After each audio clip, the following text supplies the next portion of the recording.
There Will Be Bourbon is back for another bourbon-fueled discussion, this time with Lieutenant Colonel Lisa Jaster, one of the proud graduates from one of three, right? The first three women to graduate Ranger School, among several other accomplishments throughout her military career. But apparently that's something she's known for, which is, impressive because I never went to Ranger School. I drove by it a few times when I was on Benning over there at Camp Darby. So I've seen where it started.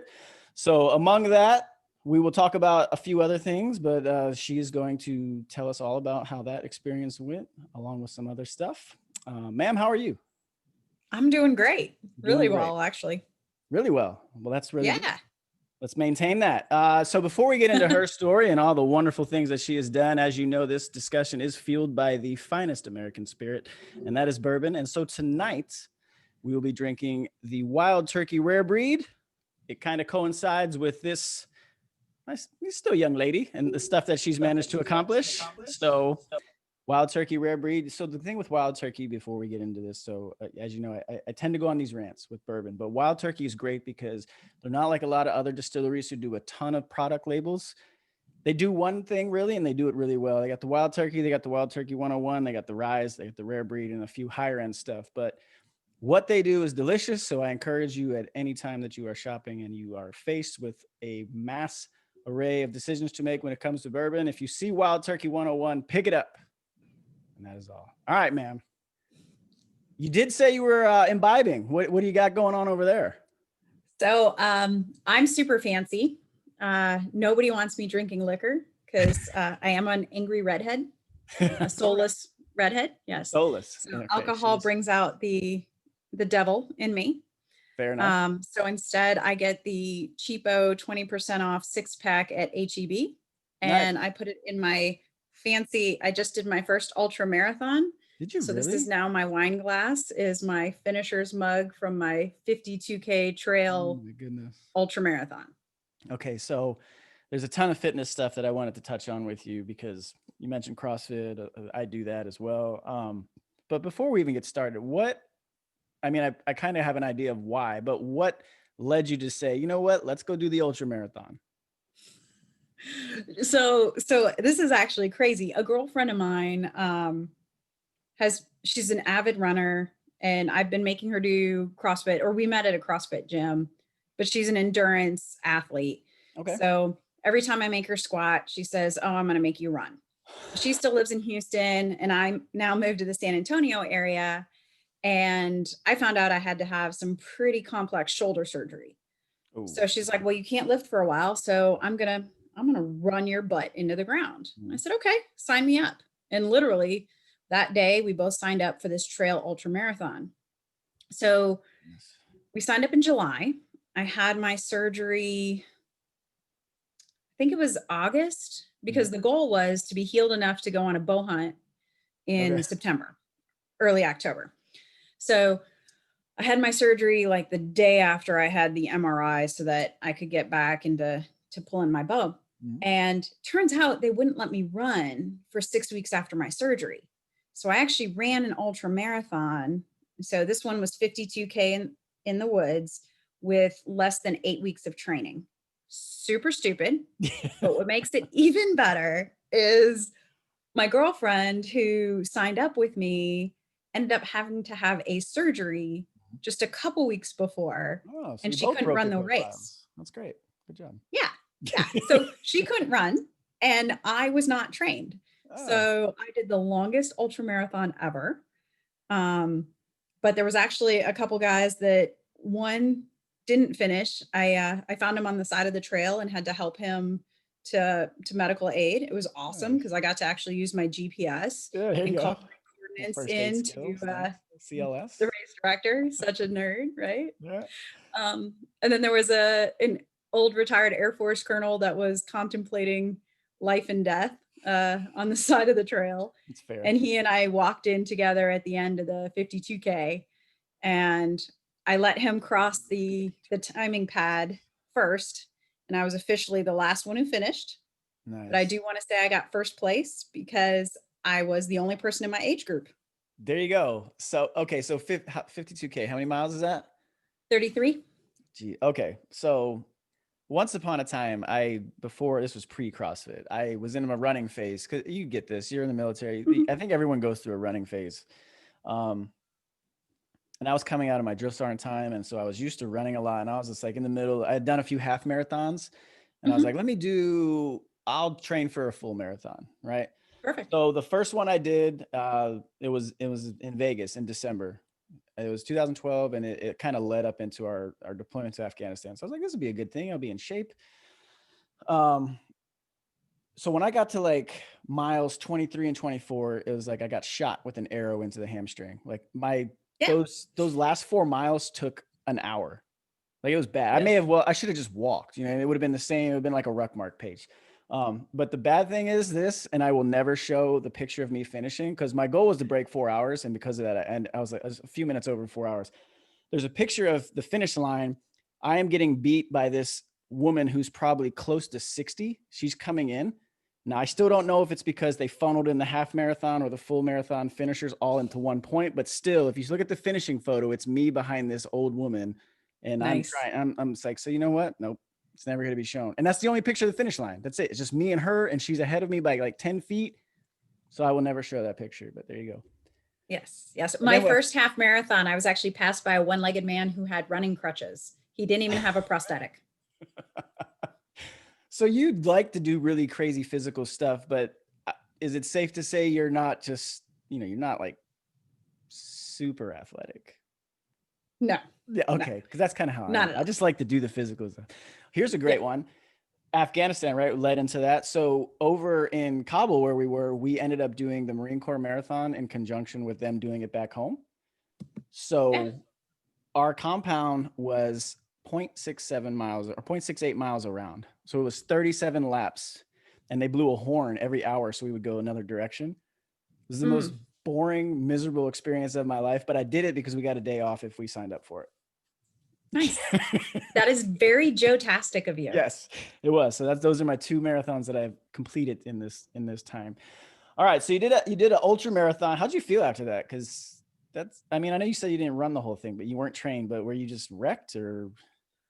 It was weird because I always recover fairly quickly where I'm okay. So I wasn't sore incredibly, but it was 16 days ago, something like that. My lower back is, yeah. Oh yeah. Yeah. I get talked into stupid shit. I'm 43 years old. I get talked into stupid 3 stuff. weeks. Congratulations. Yeah. So huge milestone. Yeah.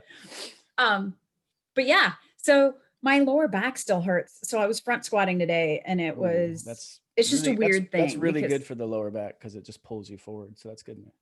Well, I just had shoulder surgery. So I can't back squat because I can't get my arms back there. Well, I was going to say, I feel like the front squat would be, I know you can do it easier, but that's probably worse because it's more shoulder dependent than the back squat. But you're going to do That's what my physical therapist told me too. But whatever. I don't listen to him either.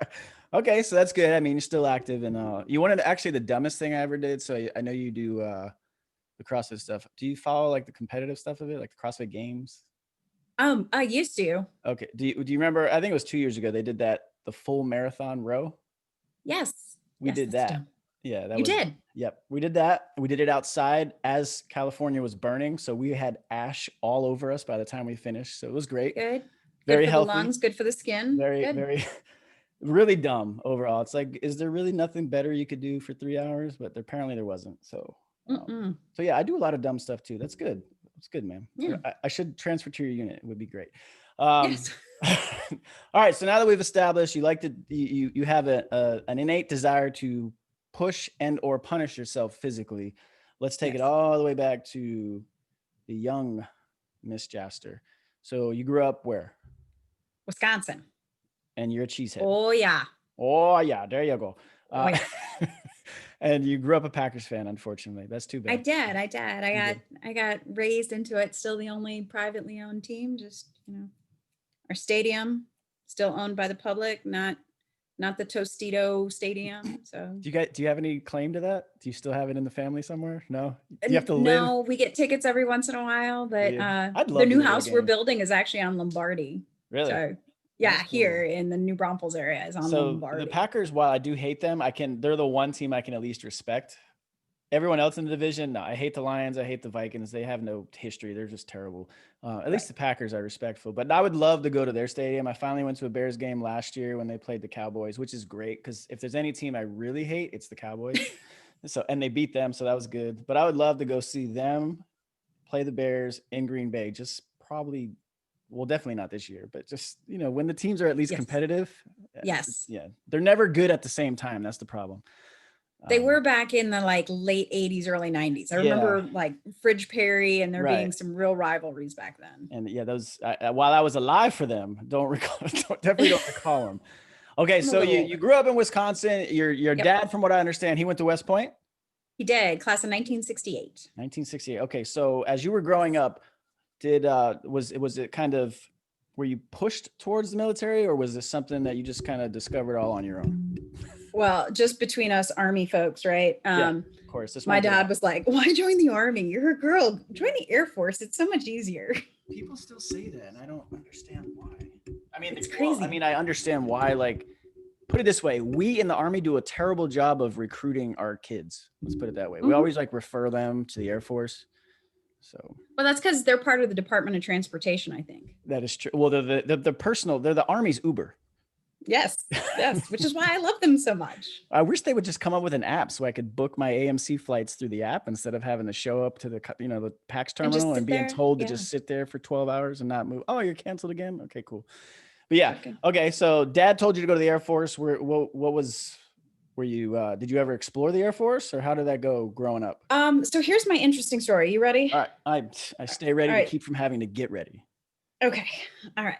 So in seventh grade, 12 to 13 years there she old. was, seventh grade. No shit, there I was. My grandmother was living in Massachusetts and went to Boston shopping. And there was a book sale there was a yard sale. And for 99 cents, my grandmother bought this book called In the Men's House by Carol Barkalow. And she was one of the first graduates from West Point, one of the first females. So class of 1980. She sends me this book. Never before have I thought about West Point, never thought about it, except, Dad made us watch the Army Navy game every year. Coming up. One more week. Read the book cover to cover, reread it cover to cover, close the book, get my school pictures, my seventh grade school pictures, like braces, bad perm, the whole 9 yards, cut out my little school pictures and write a handwritten letter to my congressmen and senators asking for a nomination to West Point. Okay. And that was it. So when I applied to the academies, I was told I would get into West Point. I had a higher probability of getting into the schools if I applied to all of them.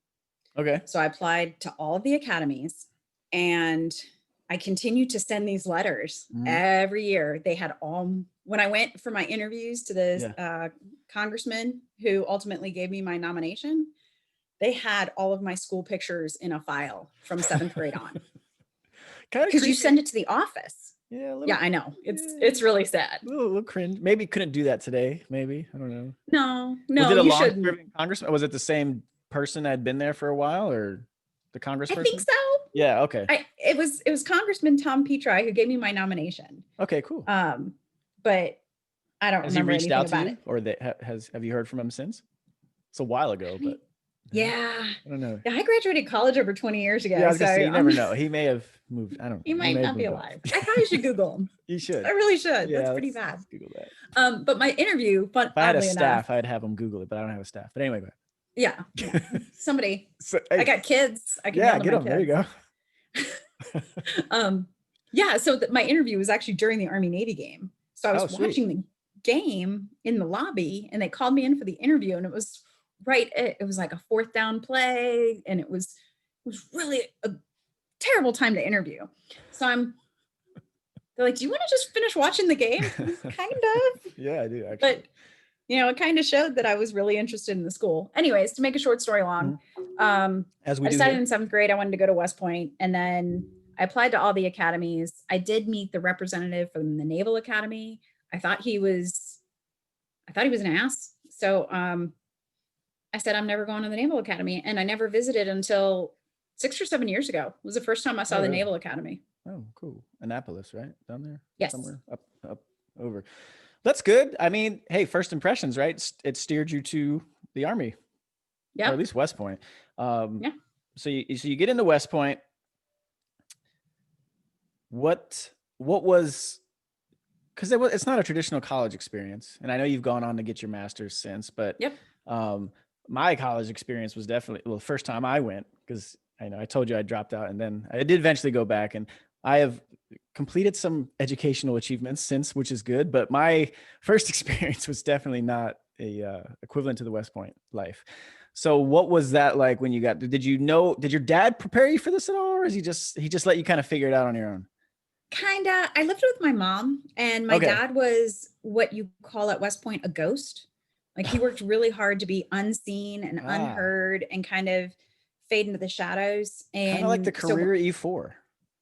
Yeah. Yes. Yes. But the problem with that is when you're a redheaded female, when less than 10% of the school is female, you're not going to be a ghost. Bit of an There's outlier. nothing you can do. Yeah. So my West Point experience was the complete opposite of my father's. I got in trouble. I was loud. I was boisterous. I was on post restriction. I was on room restriction for a while.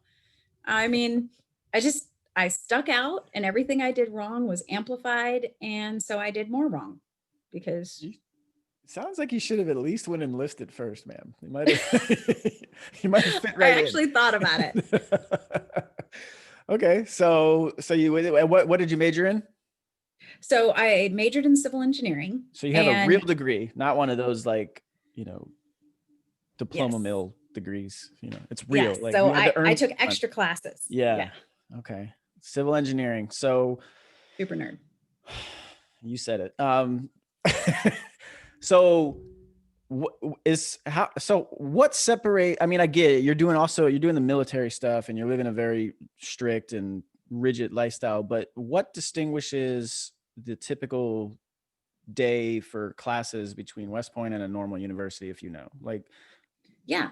So I got to be a non-trad for grad school. So I was in the Army for 4 years, deployed twice, and got to be a non-traditional student at University of Missouri-Rolla, which is now Missouri University of Science and Technology, must.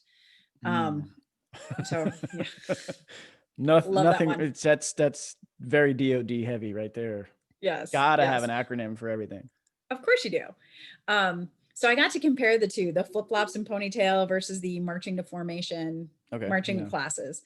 Obviously the uniform thing, the discipline, the mandatory meals, mandatory athletics, all of that stuff is completely different. Mandatory study period, mandatory lights out.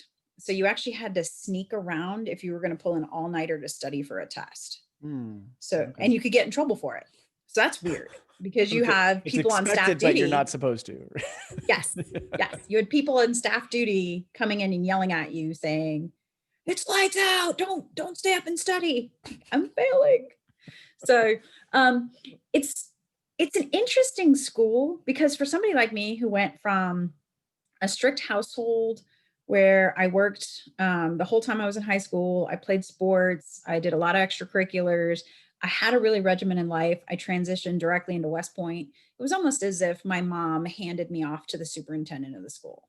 It was kind of an extension of high school, but the classes were a ton harder. Right. Where the people that I felt bad for were the people who had some freedoms in their life, whether they had more freedoms as a high schooler, or they were in the active duty Army for a while, or they went to prep school and then came to West Point.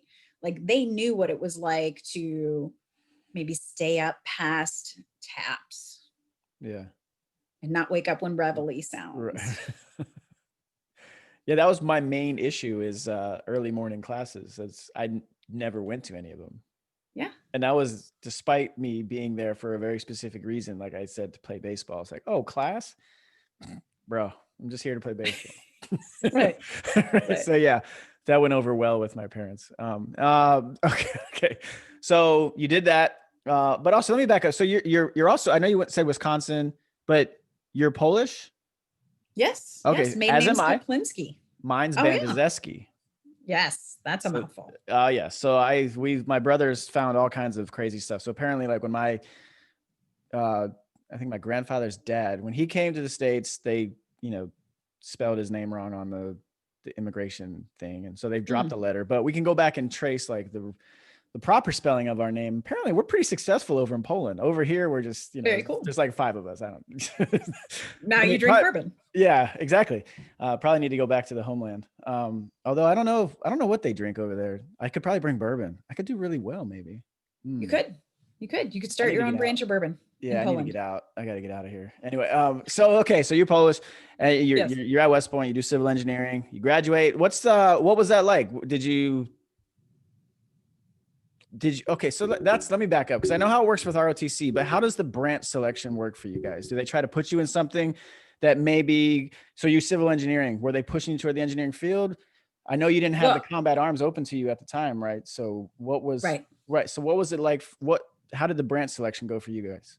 Or for you? All right, I'm going to answer your branch selection question, but I want to give you a funny Polish basic training. So you said you were a drill sergeant. I was. We had drill cadets. Yes. And, if you're yelling at a cadet or you're yelling at a private and they've got a Polish last name, you're going to screw it up and everybody's going to laugh.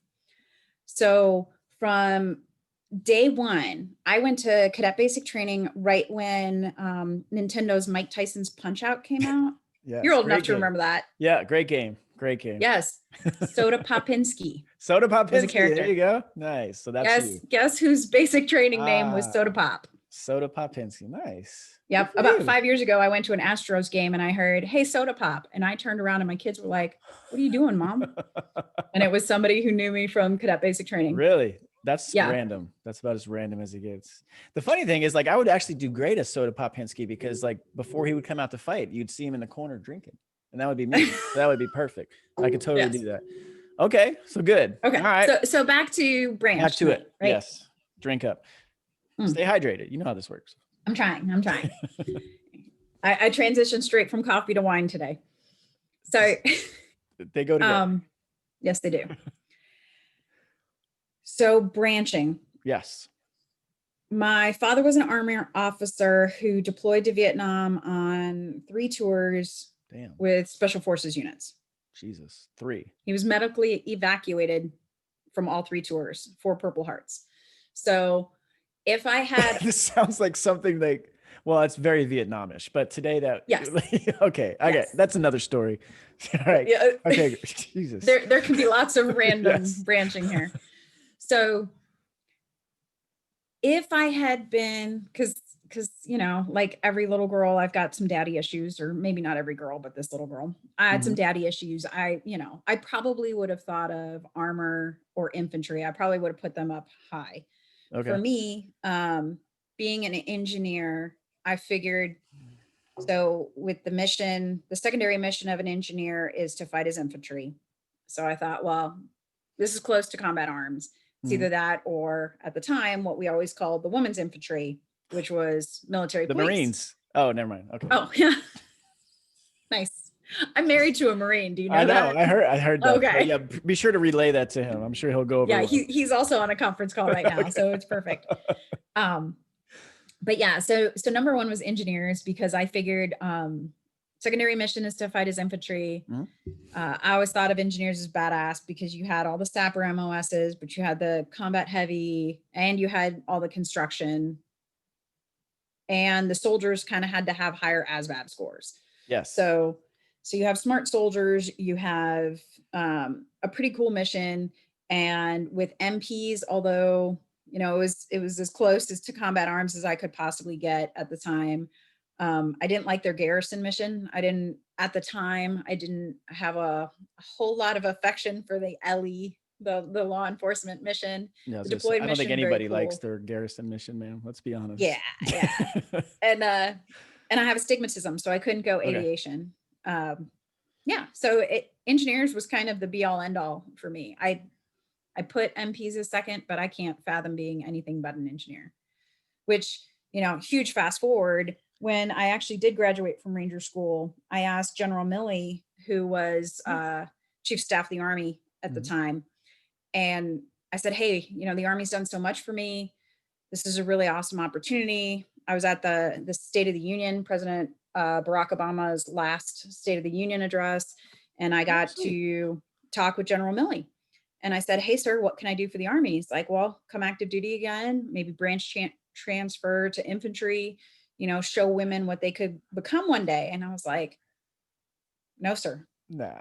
And his aide, which was, a field grade officer at the time, looked at me and goes, nobody says no, sir, to General Milley. I'm like, well, what am I doing now? No. What are you going to do? Send me home to my awesome husband, great kids, and great life? Like, bummer. Yeah. My worst case scenario is most people's best case scenario. Yeah. So, but I said, I've always loved being an engineer, whether it was as a lieutenant or now as a battalion commander. It's awesome. And I do. I have amazing soldiers. So the question you asked was, how does branching work?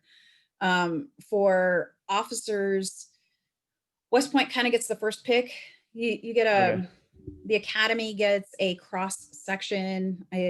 At the time, I think it was at least 10% had to go combat arms. Yeah. Okay. And it could only be males. So a lot of people got forced branch field artillery, but my roommate actually at my first duty station was one of the first females in field artillery when they reopened it in 2000-ish. So, she's a unicorn in and of herself. So I guess I've been surrounding myself with those people. But the West Pointers get their pick, and then ROTC, and then the OCS kind of backfill the holes because OCS graduates randomly throughout the year. Yeah.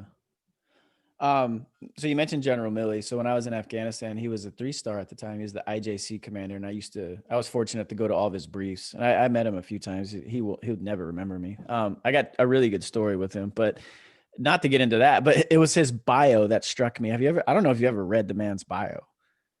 I think I did, but it's really long. So it's probably stopped on like page 3. Yeah. Like, when you sent me yours, I was like, oh, it's perfect. This is what, like his bio is a damn movie. Like the dude was in combat at every level from a platoon leader on every echelon of command. And like the dude's still doing it.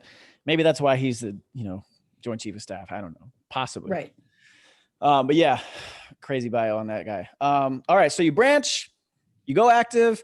Now this is where it's going to get interesting because you're a young lieutenant. You're straight out of West Point. You are an engineer, platoon leader. You do not like your garrison mission. However, something happened on September 10th of 2001. And what was that? Yes. So my first platoon was a maintenance platoon, and I had been biting at the bit to actually get a line platoon. And not too far before September 10th, I had taken over a horizontal platoon, which we learned as young female lieutenants, don't ever say I'm a horizontal platoon leader. Just letting you know, does not go over well, especially in infantry briefings. Sounds bad. It does. You read between the lines on it, but anyway, yes. Yes. So we made up various names, but horizontal platoon leader is what my ARB now says. And I took over this platoon, and on September 10th, I had a young E4, a good young man who got depressed. His girlfriend broke up with him, and he put a 22 to his temple. So I get a call, sound asleep. I get a call at 10 o'clock at night. Hey, we can't find a next of kin for one of your soldiers. He's in neuro ICU. We need you to come into the hospital.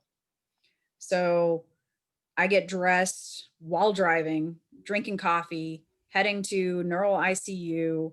And there's this soldier who, I barely know his name. At this point in time, I've got 38-ish soldiers, somewhere between 35 and 40 soldiers. And I haven't made a connection with all of them, especially not my E4s. I knew my squad leaders, maybe some of my team leaders. And so I actually thought he was a different soldier. Until I could see his tattoos. Like in my head, I didn't connect the name with the face. And then I saw the tattoos he had on his arm, and I'm like, oh crap, I'm so out of it. And Yeah. it's late at night and we end up spending the whole night. We've got no next of kin. We can't contact anyone and decisions need to be made.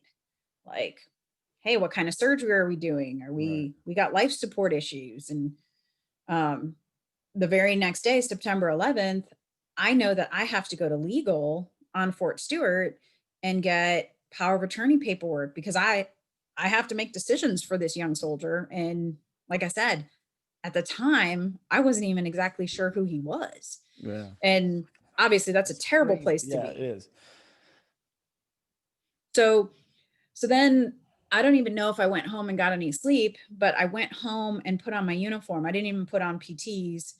And I started driving into Fort Stewart and I'm trying to stay awake while driving. So I've got all the doors I've got all the windows open in my car. And I'm listening to Rage Against the Machine screaming because it's pretty big at the time. It's 2001. I was gonna say that's a good period piece of music. That's fine. That works. Yeah. 2008. Yeah. So I'm driving into Fort Stewart and there's this big long stretch of cantonment area where if you speed, the MPs are definitely going to pull you over. So I'm trying not to swerve, trying not to do anything. And I pull in and I park and the entire base is silent. There's nobody out doing PT. There's nobody doing anything, which Fort Stewart's huge. Yeah. And so it was weird. And as I come in, everybody in the company is sitting around a table and I kind of thought they had all heard about my soldier and they were waiting for updates because, it was a tight group of people. And then the TV in the day room was on and I saw the second tower fall and I thought, oh shit. And I didn't leave Fort Stewart again for days because I was the heavy platoon leader, the construction platoon leader. So I had to get all the dozers out. I had all the forklifts. I had all the cranes, the lifting equipment. And Fort Stewart had a highway that went through the center of it. We had a bunch of tank trails that civilians would just drive off and on. So we had to berm up the exterior of all Fort Stewart. We had to drop Jersey barriers in a ton of different places. We were breaking up roads so that people couldn't come on post without some sort of clearance or checks. We were in people's yards, berming with D7 military issue bulldozers. And we did that for a couple of days. We all finally went home. Again, complete blur. But then we needed a QRF for the post. And I happened to know the SRT, the Special Reactions Team platoon leader for the MPs there on post. She was a lifting buddy. Nice. And they needed a third team so that they could rotate 12 hours on, 24 hours off. So I got somehow pulled into that and was part of the QRF for Fort Stewart for the next couple of weeks until things settled down. So pretty much all of September and half of October were a blur that year, a complete blur. And then we deployed right after the new year. Okay, so that's my second. Well, two questions. First, this is more of an aside. So when we mobilized to go into Iraq for OIF-1, we mobilized. I was a reserve unit in Orlando, Florida, and we mobilized out of Fort Stewart. So, Baldino subs. Do you remember it? Yes. All right. So typical E3. Yes. Oh God, Baldino subs. So what we would do, so when they put us on Fort Stewart to mobilize, they put us in the old National Guard barracks. I don't know if you're familiar with. Okay, so my buddy and I, we would literally skip dinner because dinner at the time was an MRE. We had 2 meals. It was breakfast and lunch, and dinner was like, if you want dinner, it's an MRE, because it was still like when they went in to do OIF-1. I don't know if you were there. Were you back when OIF-1 started? Did you? So we went to Operation Enduring Freedom, Afghanistan, first deployment, came back, and then went to OIF-1. Oh, good timing award. Yes, that's great. So, yeah. So all these reservists and National Guard guys like me, we all showed up, and Fort Stewart really didn't. They're like, go over there, and they didn't really have a chow plan, because it's kind of like what you described. Even though that stuff had been going on since 9/11, I don't think anyone was ready for what was going to come with OIF-1. So we would just skip the dinner, and we would literally walk. We would go out of the gate from the National Guard barracks to Baldino subs, get our sub, and come back. It was like a 2-hour round trip, which was pretty similar to some of the dumb stuff we did in Baghdad when Burger King showed up in 2003. Yeah, Like, all right, I'll of just course. wait in a 3-hour line. What else am I Right. gonna do? I'm not going home. For Yeah. really crappy food. Yeah. Yeah. Okay, so you went, okay, so you guys, so 9/11 happens. We all know what happened shortly thereafter, but you guys were tapped as an engineer unit to go over to Afghanistan after the new year. So where did you guys end up? Where'd you go into first? So our Bravo company went right away before Okay. Christmas to Bagram. And Okay. then I was Alpha Company, and Alpha Company and the remainder of the battalion went to Kandahar. The So boardwalk. have you ever gone to Kandahar? I did in 2014 and 13. I got to see what was left of the boardwalk. I was going to ask if you guys built the boardwalk, maybe. Um, so you know Shit Pond? Poop Yes, Pond? I do. Absolutely. Yes. That is Alpha Company 92nd Engineer Battalion. Hey, And yes, congrats. those were my dozer operators that firmed that thing up. So it was our company XO who pulled the head off the chicken and threw it in Nice. there to start the biodegradation, and Well, thank Poop you for your Pond was service. born. Thank you for your service. Yeah. Absolutely. That's Yeah. awesome. It's on my resume there. Yeah. Yeah. So I caught the tail end of Kandahar. So I assume it must have been significantly less enjoyable when you were there, because I was Well, chilling. we still had roses, and a lot of things still existed from the local populace, but Okay. a lot of the Tarnack Farms wasn't far away. So Okay. I, being the horizontal platoon leader, Right. my job was to do minefield clearing operations. So Yeah. I had the MCAP Always fun. bulldozer, the mine clearing armor plated bulldozer. Yeah. You guys were pre-MRAP. So I bet that was even more interesting. Yes. Yes, it was. Yeah. It was. We did the invasion of Iraq with soft skin Humvees as a reservist. Yep. We didn't know any better. No body armor. We're like, I don't know, what's body armor? No, let's put sandbags on the floor. That's fine. Well, this was pre that. We didn't do that until we got to Baghdad. They're like, you should probably put, yeah. So it's funny though that you mentioned it, because I'm curious as what you guys had, because you guys were active duty, but you were also engineers. So I assume they cared a little bit more about you guys than just some ragtag reservists like ourselves. So what did you guys have? Because like I said, it was pre-MRAT, which are the mine resistant ambush protected vehicles. So you guys, you had your dozers and those things, which, let's be honest, yes, you can clear, but not a lot of protection of anything coming back to you. So you guys, where you guys have like, I'm trying to even think of, when did regular soldiers, because you guys were not Rangers or operate special forces, did the regular soldiers like you guys have any actual body armor yet, or was it still the flak vest? It was the flak vest. Yeah, and of course, you know, this is not a sexist thing about being a woman, but they did not have anything that fit small people, and definitely not small people with curves. Yeah. Okay. But Velcro was meant to go straight down. It didn't have any leeway, shall we say. Got it. And yeah, those stupid vests were absolutely terrible. And we looked awful. They didn't issue camelbacks yet. So we all bought our own camelbacks at the PX.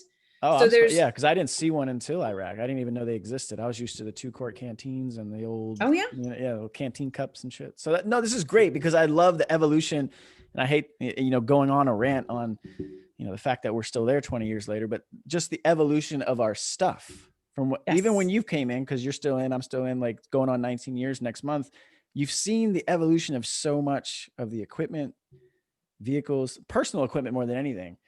Yes. Uniforms. Yes. Let's not talk about the ACU. We'll leave that era alone. What do you mean, the concrete camouflage? Oh God. I love the DCU. That was my favorite thing about Iraq, even though we only had two pairs for 15 months. We had 2 sets. It was so good. Yes.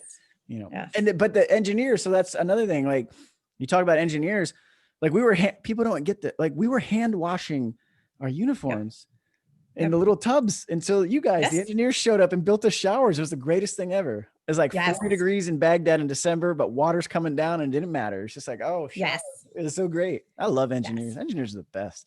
All right. Oh yeah. And on my Iraq deployment, I was a company XO. So we were trading stuff, Yeah. I wanted to ask you about your bartering agent. So yeah. Oh, I am a drug dealer. So we were doing runway repair. So there's always that slag, that little bit of leftover concrete in the concrete mixer. And this was in Iraq? This was in Afghanistan and Oh, then again in Iraq. Gotcha. I was just running the So runways. All right. but we did runway repair in both. Okay. So, but Afghanistan, we would bring that last cubic yard back and we would just dump it. And we had forms and we would just dump it. And it was like these little layers and layer after layer after layer. We made this cool basketball court. And it kind of looked, I don't know if you're a knife guy, but it looked like Damascus metal. You know how Damascus metal is where you take different types of metals and you melt it and you fold it and then you make a knife blade out of it. Oh, okay. So fancy knives have this like swirl type pattern in it. Yeah, different metals. Yes. Well, that's what our basketball court looked like, but we made it. I mean, my guys were good. So it was smooth, but it had all these little lines in it from every day's different pour. And then we drug dealed the Ranger unit for, hey, if you guys can figure out a way to get us a basketball hoop with an extra net and a couple basketballs, we'll hook you up with electricity as soon as we get power in the camp. Like hard electricity, not generator power stuff. Is powerful when you open a theater. Oh, that is the most important thing. Yes. Yeah, so that was I was going to say is like every unit, especially every unit I've been involved in, every unit has to have one of those people, like someone who can barter on your behalf. And to be honest, I don't know about your experience, but in my experience, it's always the soldier that no one's putting a lot of faith in. And they're like, oh, no, I can do that. Well, at least in the reserves. Active may be different because reserves, we come from all walks of life. You could have, I mean, I've been in units where I've had an FBI agent who was literally a shitbag E4. Because he didn't care. He's like, dude, I'm fucking FBI, you know, but those are the people you don't realize. And then when you get reserve units, like, so when we went into Baghdad, I remember we had this guy, O'Neill. He's this little Puerto Rican dude. His last name was O'Neill, go figure. But anyway, but he was a cable installer dude. And he hooked us up with electricity from the engineers before anyone else on BIAP had it. And we had so many different people with different skill sets that like we lived in this little abandoned warehouse kind of on the, like if you look at an airport, it would kind of be like a storage warehouse facility kind of that we had this little bombed out section on. And our guys partnered with some of these local engineer guys and we made everything ourselves. We put in an artificial ceiling so we could cool it. You know, we did all this stuff. We plussed up everything that we could think of and acquired some extra generators maybe. And we put wooden doors on so if you walked by, you just thought, oh, building. But if you came inside, we were living. Like we were living. And I just remember, I don't know if you were in 2003 to Iraq, but we went in there and they're like, oh yeah, you'll be home before Christmas. Yeah, sorry. And then, 4 extensions later, we were there for 15 months. But I remember you saying this on on the interview, is like, everyone assumes that that's a horrible time for you. And yes, there are bad memories, right? There's some bad stuff that happens, but man, those 15 months, those were literally some of the best months of my life. Yeah. They really were. Yep. And I've always been able to say, like, the only thing that comes close to playing sports or being in a locker room is the military. Yep. That's it. It's the camaraderie. It's like, even to this day, like for what I do now, I literally go into my office and yes, we are productive. We get our stuff done, but it's literally 8 to 10 hours of us just trash talking all day. Mm-hmm. Yep. Everyone's like, what's it like to be in the Army? That's it. That's what it's like to be in the Army. You just, right. So that's why. Well, have you seen the movie Outpost? The guy in the Outpost is in my office, ma'am. One of the guys. No way. Yeah. So Nicholas Davidson, he's from Humboldt County here in California. He was a PFC. He's got a song written about him in the book and everything that was written on. But yeah, he was at the Outpost. Wow. I have a podcast with him. You should check it out. But he's in my office. Nicholas Davidson. Okay. He was an E3. He's an E6 now. Great guy. Love him. If you met him, you would never think that this dude was in the Outpost. He's like the most, well, he doesn't shut up, but which is kind of what the song about him is. But he's such a nice person. Like, he's so nice. He's so like kind of reserved in a way. Like he's not your typical like type A loud boisterous. Like, he's just a chill dude from Northern California who, honestly, I don't know how he got into the Army because I know his story, but fortunately he did. And this dude was able to go do that. But anyway, say the Outpost. I'll sit here and talk all night. It's supposed to be you No, talking all so the night. reason why I was bringing it up is, Yeah. so I have a social media friend Okay. who worked on that movie, and we've never met personally or anything like that, but I follow him, he follows me. Mhm. So he recommended seeing the movie, and I Yeah. had read Red Platoon, and I had read a few books That's the about, one that, yeah. So he's in that one. The yes. story about, yeah, there you So go. I thought, okay, well, I'll rent it. I was at a military training, so I was sans kids, so I could watch a movie with gore and Yeah. cursing without feeling bad or having to stay up after 9 p.m., which is where I am at 43. And Looking yep, forward to it. Can't wait. yes. Um, so I watched the movie, and when people ask me, they're like, "What is it like to be a soldier?" Now, thank God I've never been in a firefight like that. Mhm. For anybody who has utmost respect, and if you make it through and get out on the other side, God bless you. And, Yep. a ton of things I can say about that. But the banter in the movie is Yeah. the truest I've ever seen. Mhm. And in the book, it's even better. Yeah. But yes, it's not even the shit talking. It's the fact that you can say the most real things. And this is what I missed when I got off active duty Mhm. is, when you're in a deployment environment, you can say the most real things. You can say what's on your mind Mhm. and nobody gets offended. Right. People have said some of the most sexist, biased things to Yeah. me in a deployment, and I took nothing from it other than dude's having a bad day, or man, I want to meet that chick that you were deployed with that Right. gave you that impression. Yeah. Or, hey, I'm going to kill that impression that you got. Like, you think that women are this way? I'm going to bust my ass to prove to you that we're not. Mhm. And but take that same conversation out of uniform, and it has a whole different twist. It's got anger and frustration Mhm. and Yep. sexism and all the stuff associated with it. But the minute you put us back in uniform, and maybe it's a poor acceptance of how people really think, but in uniform you get to see the real person Mhm. to a degree and understand that I don't know that they're really biased, but they're telling me what's going through their mind, Yeah. which is awesome because they have to have my six. And if I don't Right. know how they really feel, how can I trust them? Yeah. So I mentioned the movie Outpost just because you're talking about the trash talking Mhm. and all that banter, all those side conversations, all of my, it, I spoke at a commissioning, my brain is all over the place, That's good. but That's why we drink. yes.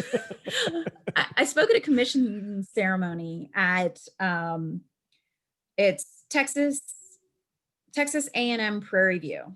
And Yep. um so I was talking to all these brand new second lieutenants, and I said the coolest thing about being in the Army is when you guys get on your next airplane, whether it's going home after graduation, whatever, you're going to see a Velcro patch on somebody's backpack, on their boot, on their jacket, and you're going to recognize it as a military patch. And because you're in the US military, you're going to go over and buy that person a drink. You're going to end up talking to them until you hear your name being called because you're late for your flight. Mhm. And you will never see this person again. You'll Mhm. probably never know their name. Right. And you'll have some of the most real conversations with this complete stranger because they had a 101st patch on their backpack. Yeah. Yeah. That's it. Yeah.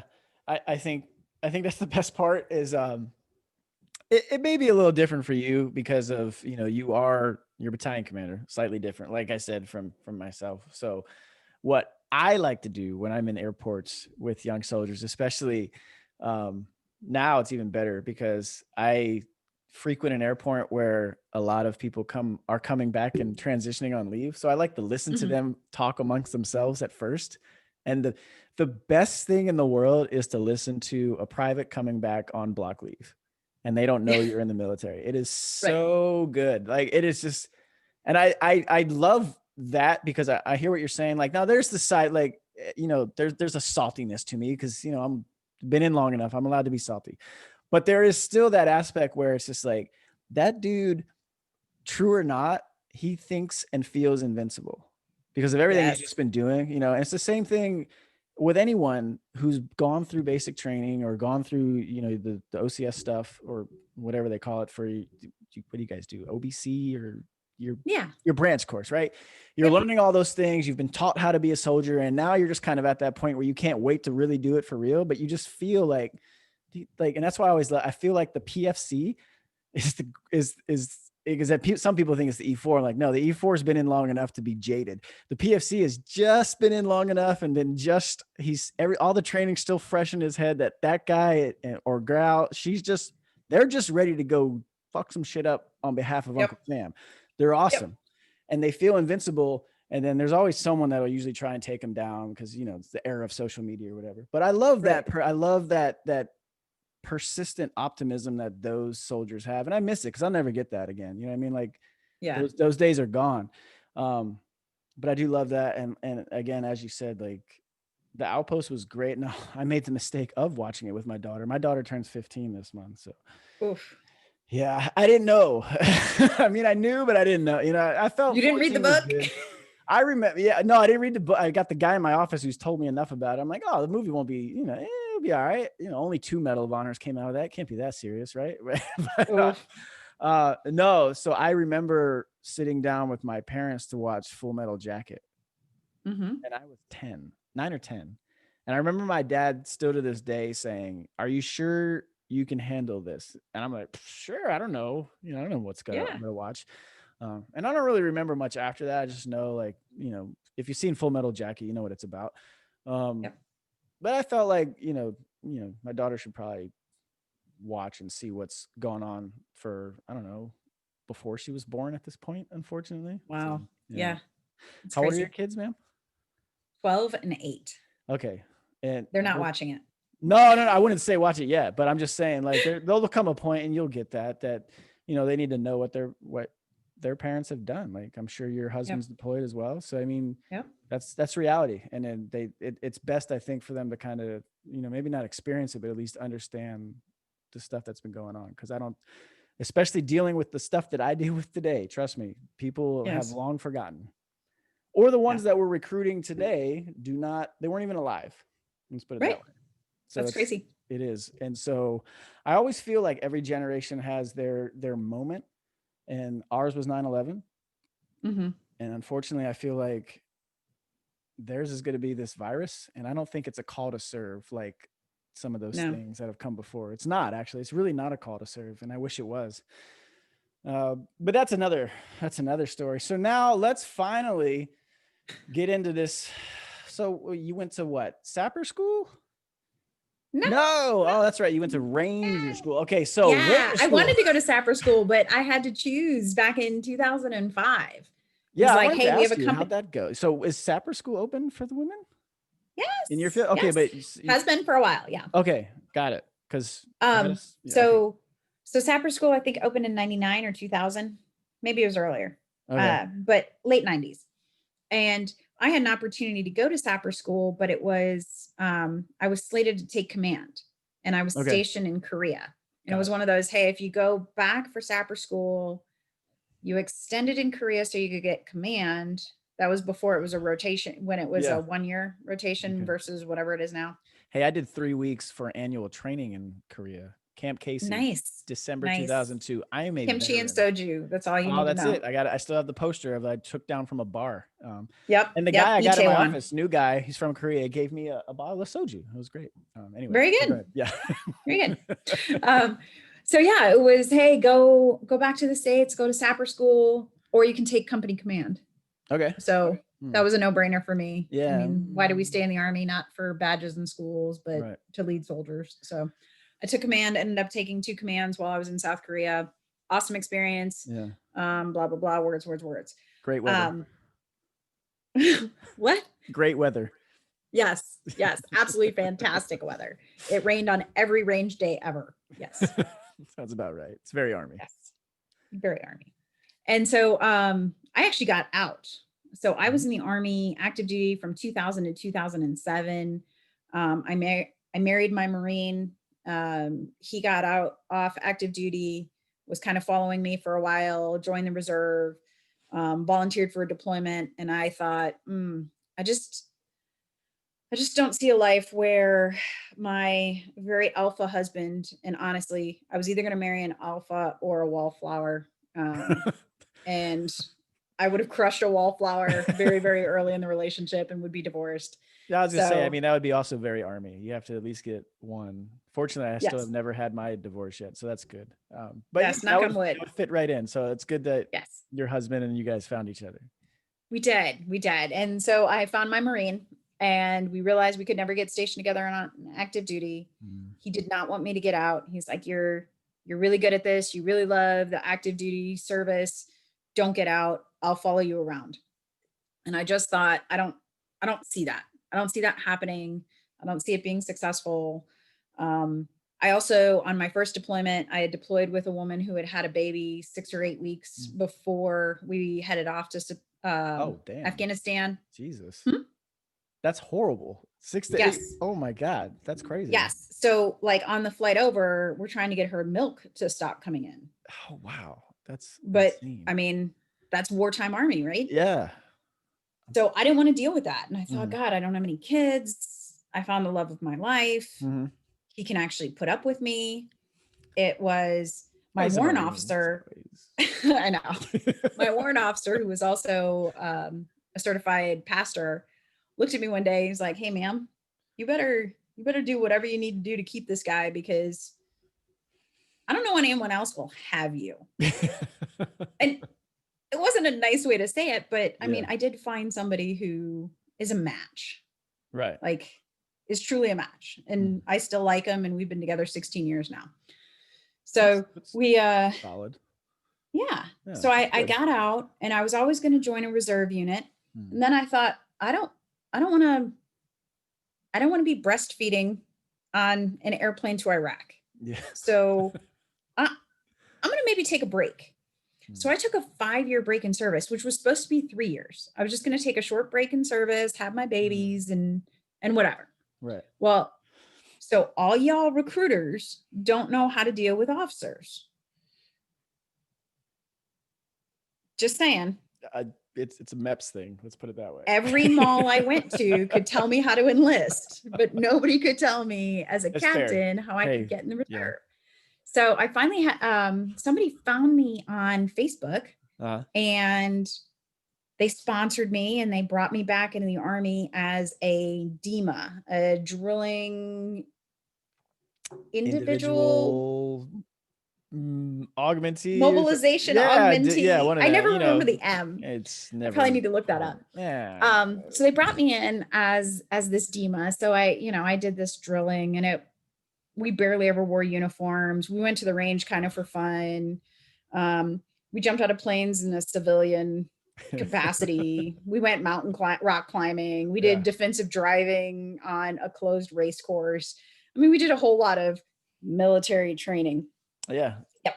Fit to fight. And then my sergeant major was on the shooting team. And so the Army combat team is a reserve competitive shooting team. He's like, "Hey, we need to get you involved in this." So I got involved with it once. And then I get an email from him saying, "Hey, did you know the Army just put out an Alarak, and they're letting women go to Ranger school?" And I just, "Hey, Sergeant Major, that's cool." Dead silence. He writes me back. "So me and the guys were kind of talking, and we really think you should go." I wrote back one line: "I like room service." That's it. So this That's was a all whole I sent back this to was a him. peer pressure thing. Okay, now the truth comes out. It wasn't like you Yes. just always wanted to be a Ranger. No Like way. everything else in the military, there's peer pressure involved. All right, great. So there we No, go. I got suckered into this just like I got suckered into the ultra marathon. Like, There this you is go. I Hey, bet you full can't. circle. Full circle. Yes. Yes. The same mentality got me stuck at Ranger School. Great. So Sergeant Major Robbie Payne, great Okay. guy, calls my husband, and he's like, "Hey, Big Al, Lisa would be perfect for this. You know, we're even part-time for reservists. So, you know, reservists are part-time, Yeah. but IMAs are like uber part-time. Took it to another level. Yeah. Yes. Yes. We may or may not remember our boots when we go to drill. Like, that was the level I was at. It's fair. And so Sergeant Major calls, I guess, Major Jaster at the time, my husband. Yes, we were Mr. and Mrs. Major Jaster. Nice. Very good. Yes. And so Robbie calls Alan. He's like, your wife needs to do this. And so at the dinner table in front of the kids, my husband just completely sucker punches me. He's like, hey, so what does your signature block say in your email? I'm like, so it's an Einstein quote, a ship is safest at the shore, but that's not what it's built for. And he starts in on this. Look at that. That's good. I haven't seen that one. Yeah. I've seen everything else. Yeah. Well, I don't even know if Einstein actually said it. I'm finding out that it doesn't he's matter. getting misquoted a lot. I mean, there's so many things. Just put Einstein next to it and it's, it sounds official, right? Yeah. Yeah. So Alan asked me about that. And then he's like, well, let's just look at this Ranger School thing. So we started going through the list. He's like, the hardest thing for you is going to be running 5 miles in under 40 minutes, but yeah, that's pretty rough. But you can do it. And I'm like, but baby, I like room service. Like right there. I'm really cool with, I was working for Shell Oil Company at the time. I took a King Air plane down to my project sites. There was hot coffee in the airplane. And how old were you when this?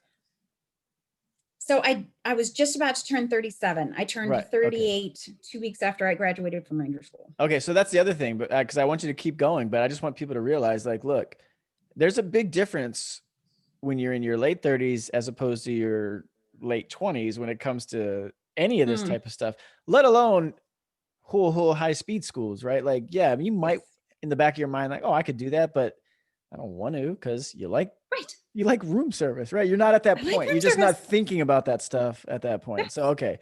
All right. There you go. Yeah. I'm a big fan of glamping at this time. That's big up in NorCal where I'm at. So yeah. Anytime you need to glamp, $800 a night. We got it. Perfect.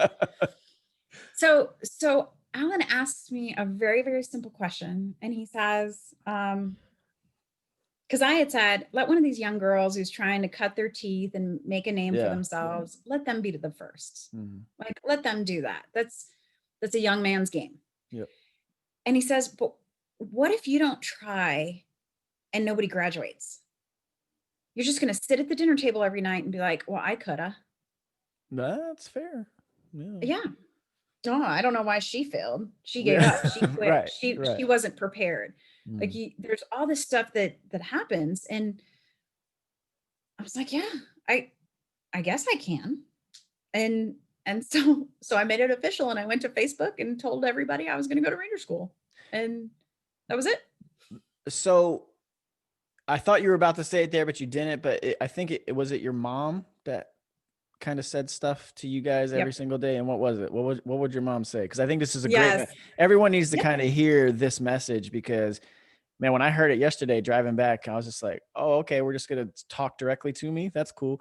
But what was the message that your mom used to say to you guys growing up?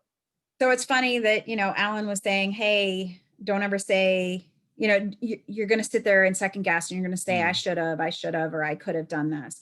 And my mom, when we were little kids, my brother and I, she used to tell us, moms have all their different sayings like, oh, your grade doesn't matter. It's the effort that counts.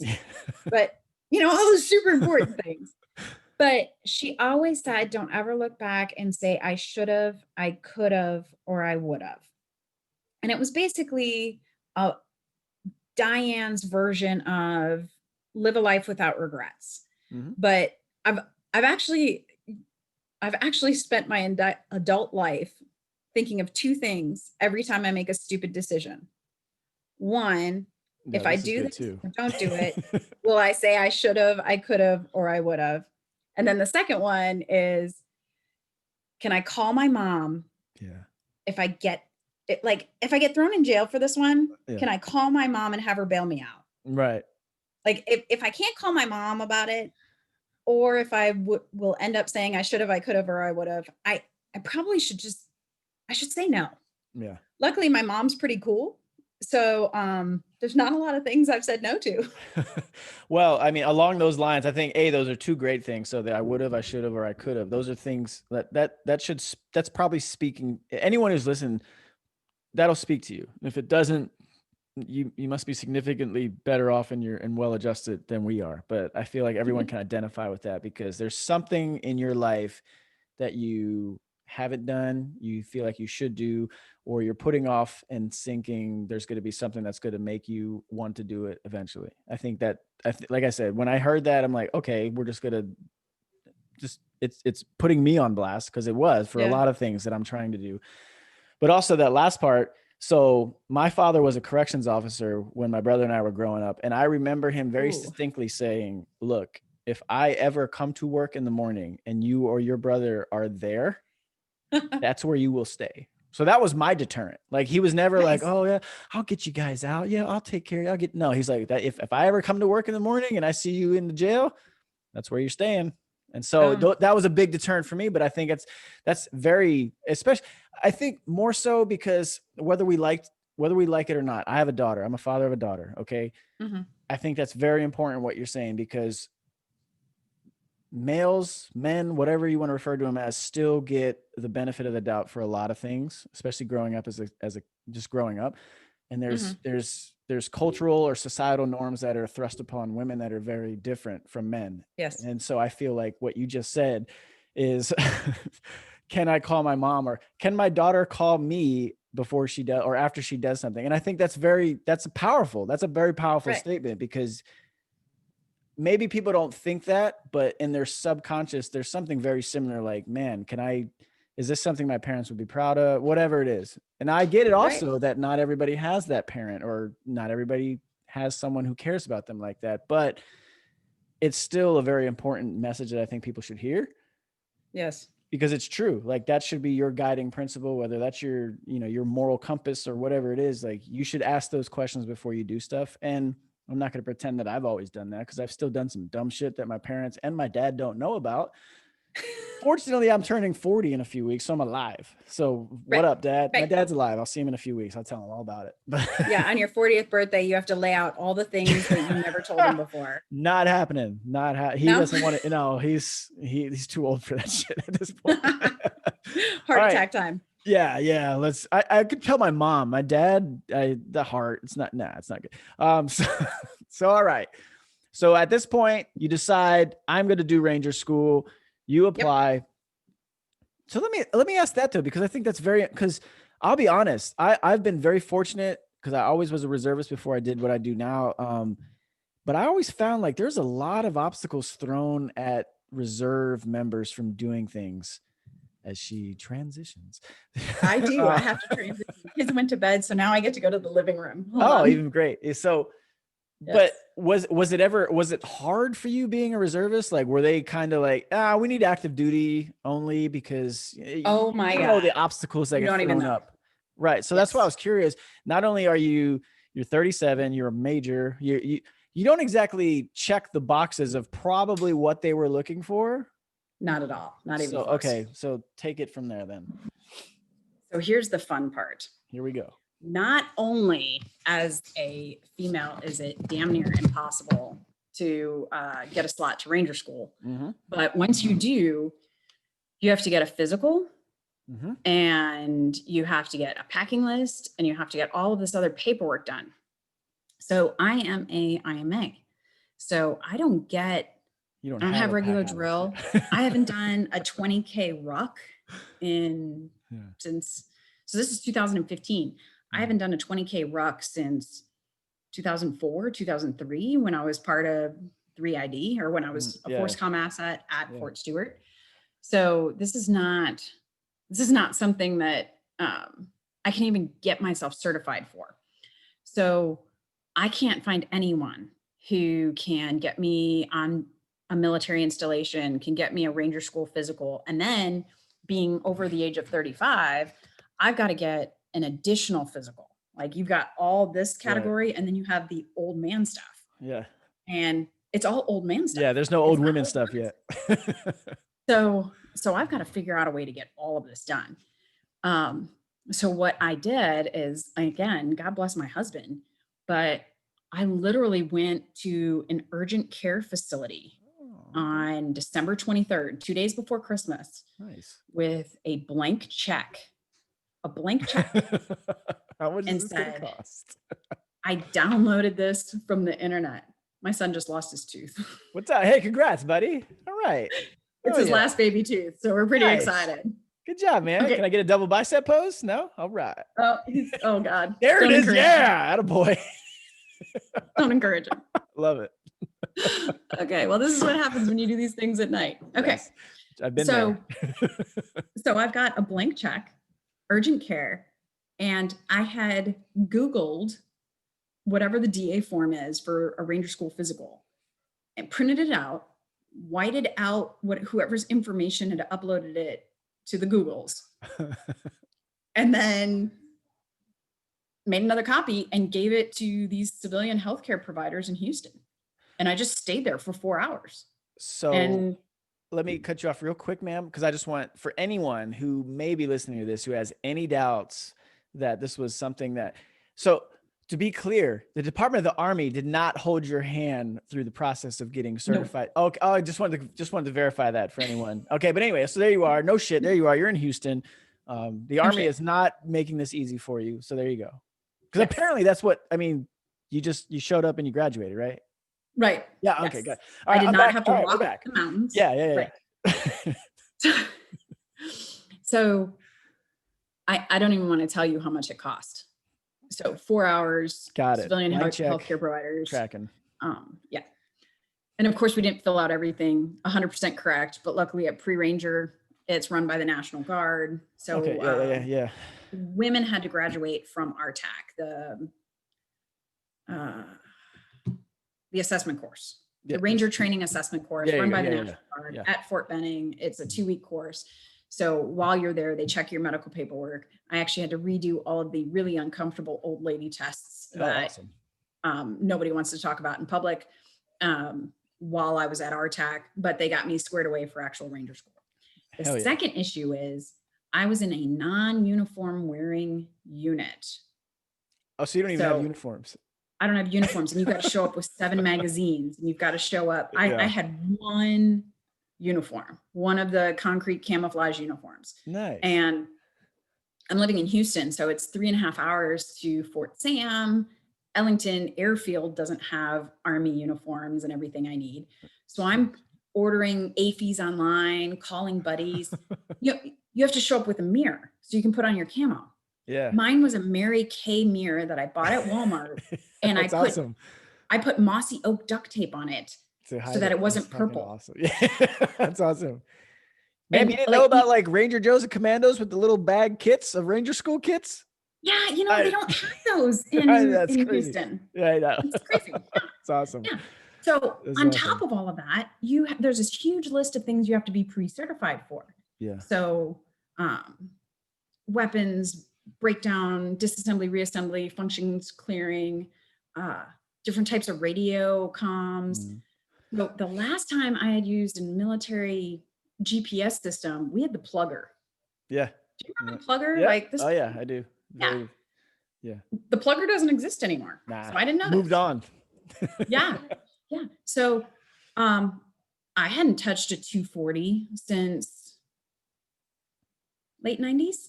I mean, again, when am I going to break apart a saw? There's no reason. A 240. Right. Yeah. Got it. I'm a construction officer in the Army. Right. And now I'm not. There he goes again. Nope. No posing. No posing. He wants to come back. Eric, you're not helping. I love this kid already. Yes. He has to go to school in the morning. So try to help me. Got it. All right. So I've got none of this stuff. I'm trying to order it online. They don't send magazines through the mail. Like you can't just order. Yeah, it's kind of frowned upon, especially where I'm at. That ain't happening. Yeah. Luckily, Texas. Not 30 rounds at least. Yeah, I was about to say, at least you're in Texas. You have to show up with a compass. I can't check one out of my arms room. I don't have an arms room. So my sergeant major, because he suckered me into this, sent me his personal magazines, his personal compass, and he's still mad at me because his compass is now in the Smithsonian. Yeah, I was going to say, hey man, sorry, it's gone. It's gone. It didn't come awesome. Back. Yeah, he is. That reminds me, I still owe him a compass. But so I don't know what to do. And my husband is in battalion command at the time at Fort Sam.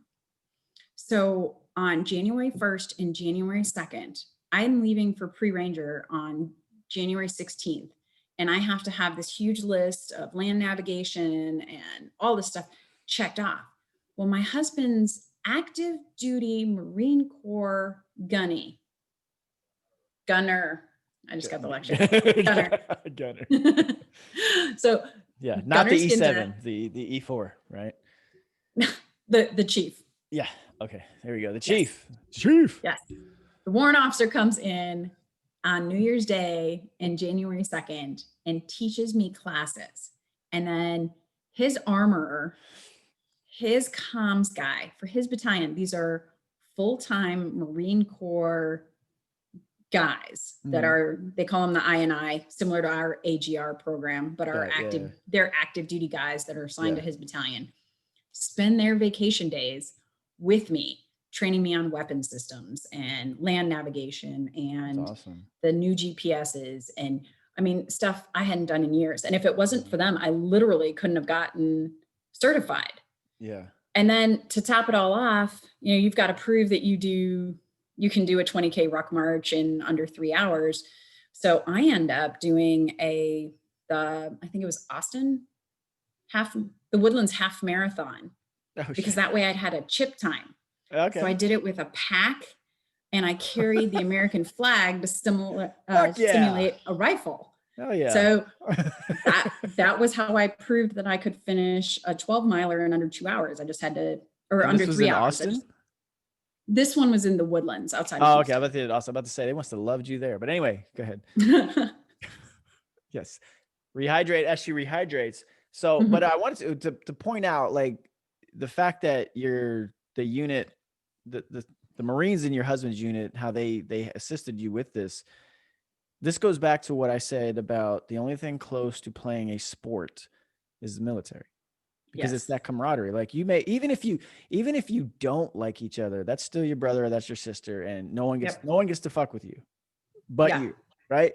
So, but I love how they took you kind of under their wing to make sure that, hey, you need to know this stuff and we're going to do whatever we can to make you successful. You know what I mean? So I got another twist for you. Oh, there's more. Yes.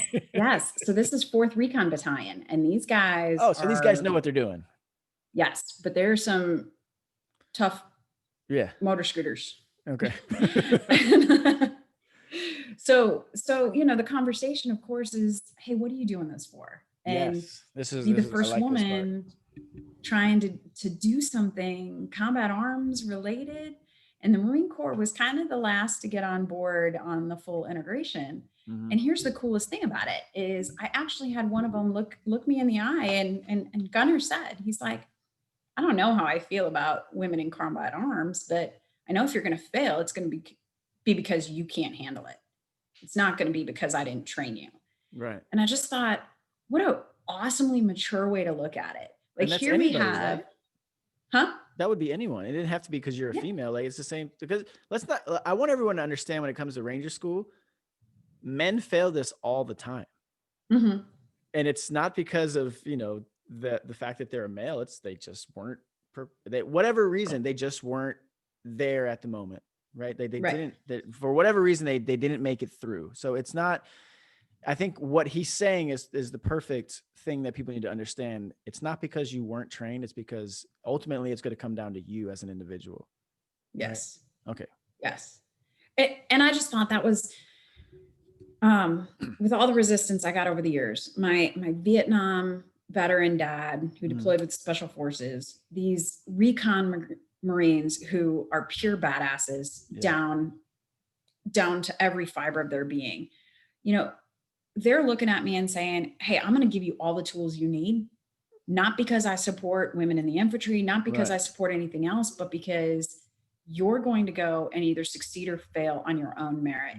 And that kind of drove the way I look at things now. So on my social media posts, I have #delete the adjective. And the concept is, I don't want to be an awesome female soldier. I don't want to be strong for my age. I don't want to be any of those adjectives. I want to be judged completely on merit. And that's what those guys were doing. They were saying, you're going to fail or you're going to succeed based on your competencies, which I thought was pretty awesome. This is how I'm going to title your episode, Delete the Adjective. But anyway, I'm taking that. That's great. Okay. So there was something else though. I want you to tell the Ranger story before, but maybe it ties in now before you tell it, because everyone knows watching this, like, this isn't the first time you're telling the story, but where do you come out now? Because for those who don't know, Ranger School primarily, especially for officers, it's a leadership school, right? Like, it's very difficult. It's obviously going to provide things that will make an average infantry person into, something better. And then they can move on if they want to into the special forces world. But still, you did that. But from what I've listened to you say before, like, you weren't doing this because you wanted to go be in combat arms, right? Like, that's not what your goal was. No. But now that you've accomplished that story, I know you've also said, male or female, you want the best trained soldier to your left or right.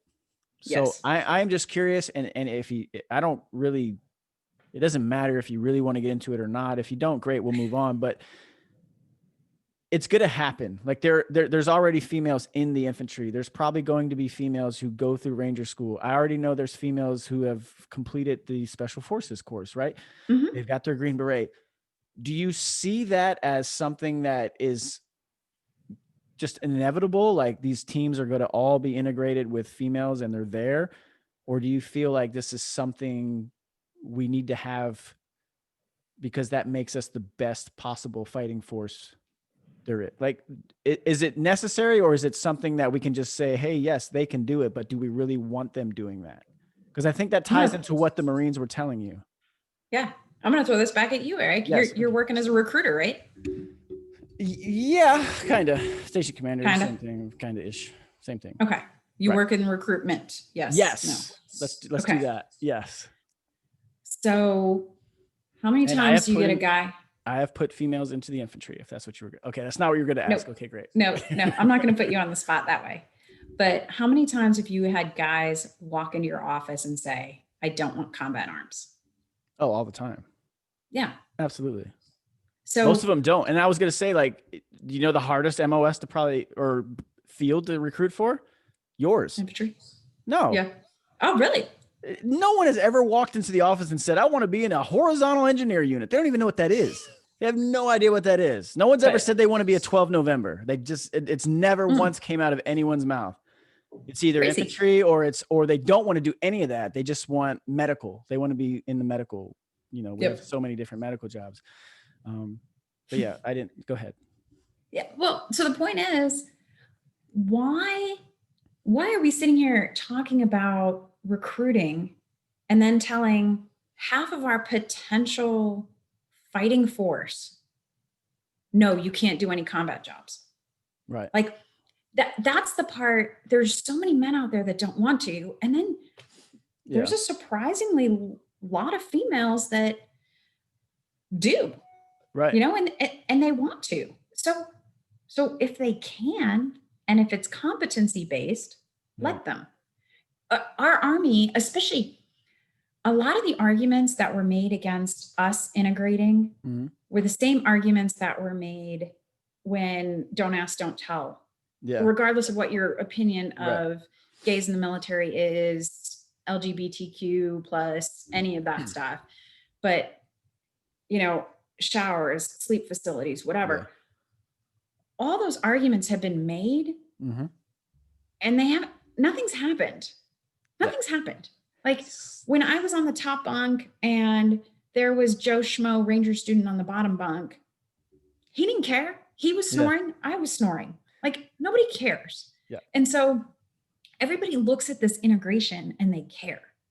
But as soon as you're integrated, you're like, dude, can you carry your own weight? Yes. Then you're cool by me. And so is everything going to be integrated? Yes.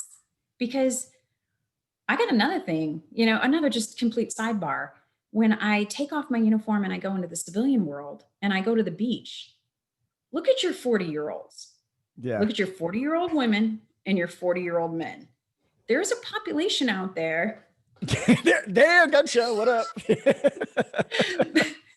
there is a population out there of fantastic moms who care about staying fit. Mhm. So, don't judge a book by its cover. Mhm. Women, yes, genetically and biologically, there are complete differences. But if you've watched the CrossFit Games, Right. there's some women that can kick a lot of guys' asses. Yes. And it's not hard to find them. And it's just, yes, let them do it if they want to. Yeah, so there's two things I want to say based on that before you tell the school portion of this, because they're important. One, it kind of ties it with the last thing he says. All right, people need to understand this. What we're talking about are outliers, right? We're talking about outliers when it comes to those who want to go and actually pass Ranger school, and then those who eventually go into special forces. These are not your average typical soldier. They're not. So when someone who's come to me and they sit down and are like, oh, what's the difference between infantry and Ranger and, special forces? The way I tell it, and you could probably disagree and you may have your own interpretation of it, but I'm like, look, the infantry, all right, and Rangers and special forces, they're all essentially doing the same shit, right? It's like a sport. The infantry it's a college football player. The Rangers are the NFL players. And then the special forces are the guys who make the Hall of Fame. Like, you're all playing the same fucking sport. You're just not all as good as the others along the way because you've been trained more or whatever. Mm-hmm. And then the last thing I wanted to say about what you said is, so when I went to drill sergeant school, and I went to drill sergeant school, ma'am, in 2008. And Okay. this was a topic because I had 4 Rangers in my class with me who were previous Rangers. Okay. And when the drill instructor or the drill sergeant leaders found out that they were Rangers, this was brought up, and it may have been an EO brief or whatever it was. I just know it was very early on. And a guy that I loved all these 4 dudes. Like, this is part of my thing that I'm writing, and it goes along with your I should have, would have, or I could have thing, which is why it's important. But anyway, this guy, his last name rhymes with Moster. And I remember he was not paying attention at all. He was just sitting there. He was studying is what he was actually doing. And Mm-hmm. they realized he wasn't paying attention. They're like, hey, you're a Ranger. What do you think about when the women eventually get into, Ranger school and they're serving with you as a Ranger? And this guy had done 7 deployments. He jumped into Afghanistan. He had his little mustard stain. Like, Mm-hmm. his buddy he lost his buddy in an ambush. So he'd been there and done it. He wasn't just, some dude who decided to get into the drill sergeant school. And his answer, I still remember, me to this day, stands with me. He said, if she can run and gun just like me, then why do I care? Yep. And this was at the time, we had 119 of us, I think, in the school. No one had left or been kicked out yet. And I just remember, I think most people were looking to him to say, I don't want women there, but he didn't say that. He just said specifically, and it goes along, man, with the Army standard. We have a standard. You either meet it or you don't, and that's it. And I feel like there's so many of the cool guy shit things that I always wanted to do and I didn't do them, or there's stuff that I did do that I was like, oh, cool, but there was others with me along the way, and I never once thought like, oh, I should just be doing this because I'm a dude. Yep. Right now, whatever it is, we have an Army standard. Mm-hmm. And that's why I love the ACFT. I can't wait for it to start because it's a yes. Okay. That's another thing I was going to eventually get into, but it's a standard. Yep. Like, you don't have a right to be a soldier. It's a privilege, and you have to meet a standard in order to continue to serve or meet whatever it is you're going into. You have that standard to meet. It doesn't need to be lowered because of your feelings or any of those things. Mm-hmm. But meet the standard, go forth. And I think that's perfect with what you're saying in terms of Ranger school. Because it was never meant to be like, oh, do you want to see women doing, killing Al Qaeda and terrorists? I'm like, women been doing that shit. That's not new. Right. So that's what I think, and it kind of ties into what you said when it comes to the CrossFit game stuff. Like, look, there are women doing CrossFit in those CrossFit games that are, look, I'm 6 foot, 205 pounds. I am strong. I am not as strong as those women. Right. I cannot do those things. Right. Yeah. But that's my point. That's who we want. I don't want the average American doing any of those jobs. I want the motherfucker who wants to go do that stuff and who is physically superior and mentally capable and mentally superior as well. I want the best, smartest, and strongest people doing those jobs, because the average American, they aren't cut out for it as it is. Yes. Yes. And let's talk about the mental aspect. I mean, what makes you able to deal with those types of combat jobs? Mhm. That is not a gender-based thing, No. but yet that is killing more of our soldiers than anything else right now. I mean, we are losing the mental war. Right. And I don't care if you're male or female or what, but we need to look at that. We need to look at the right soldier for that type of job. And there is a resiliency coping. Mm. I'm a big fan of Sebastian Younger and his book, The Tribe, and he talks about PTSD and how Mm. PTSD is a natural reaction to a horrible situation. And Right. if you don't get PTSD, maybe there's something wrong with you. Like you should react in a certain biological way to those Mhm. extreme stresses. Well, what we're asking our combatants to do, our tips of the spear, is hard physically, but it's hard mentally. And again, if you cut out half of our population and say, well, because you were born a woman, Sorry. you're not capable of doing that, Yeah. then we knock out a whole lot of people who could have that mental capability to compartmentalize and push through this horrible experience. And Mhm. it's a horrible experience. And the guys and gals who have been in combat, they deal with a ton of stuff. And so it's not just physical, it's not just physique, it's not just biological. There's a whole lot that goes into it. And I hate the mere thought that we would exclude anyone from, I mean, I was really happy. I recently went to a commander's course right before I took battalion command, and we had all of the top level G staff of the Army come and speak to us, either virtually or physically. And one of the things they said is, the Army's new motto is people first, but winning matters. And we win wars, we have to win them multi-domain. We can talk about cyber, and we can talk about space, and we can talk about Mhm. the air battles and land and sea, but the truth is, at the end of the day, it all comes down to fighting a war. And if we don't have the right people who are mentally and physically capable, again, mentally and physically capable of doing that fighting, we've Mhm. lost the war before we started. Right. Soapbox complete. No, that's good because I think that's the thing, and it reminds me of I had a Green Beret on a few months back or a few weeks back, and he talked about he was all the effort that goes into kind of figuring out if these guys are mentally capable of moving forward with what they do, and Mhm. maybe it's a reallocation of the budget or whatever, but I think that's very important is because we have seen, and you already talked about it. What was pre 9/11 for you? You dealing with a soldier who tried to take their life. You know what I mean? And Yeah.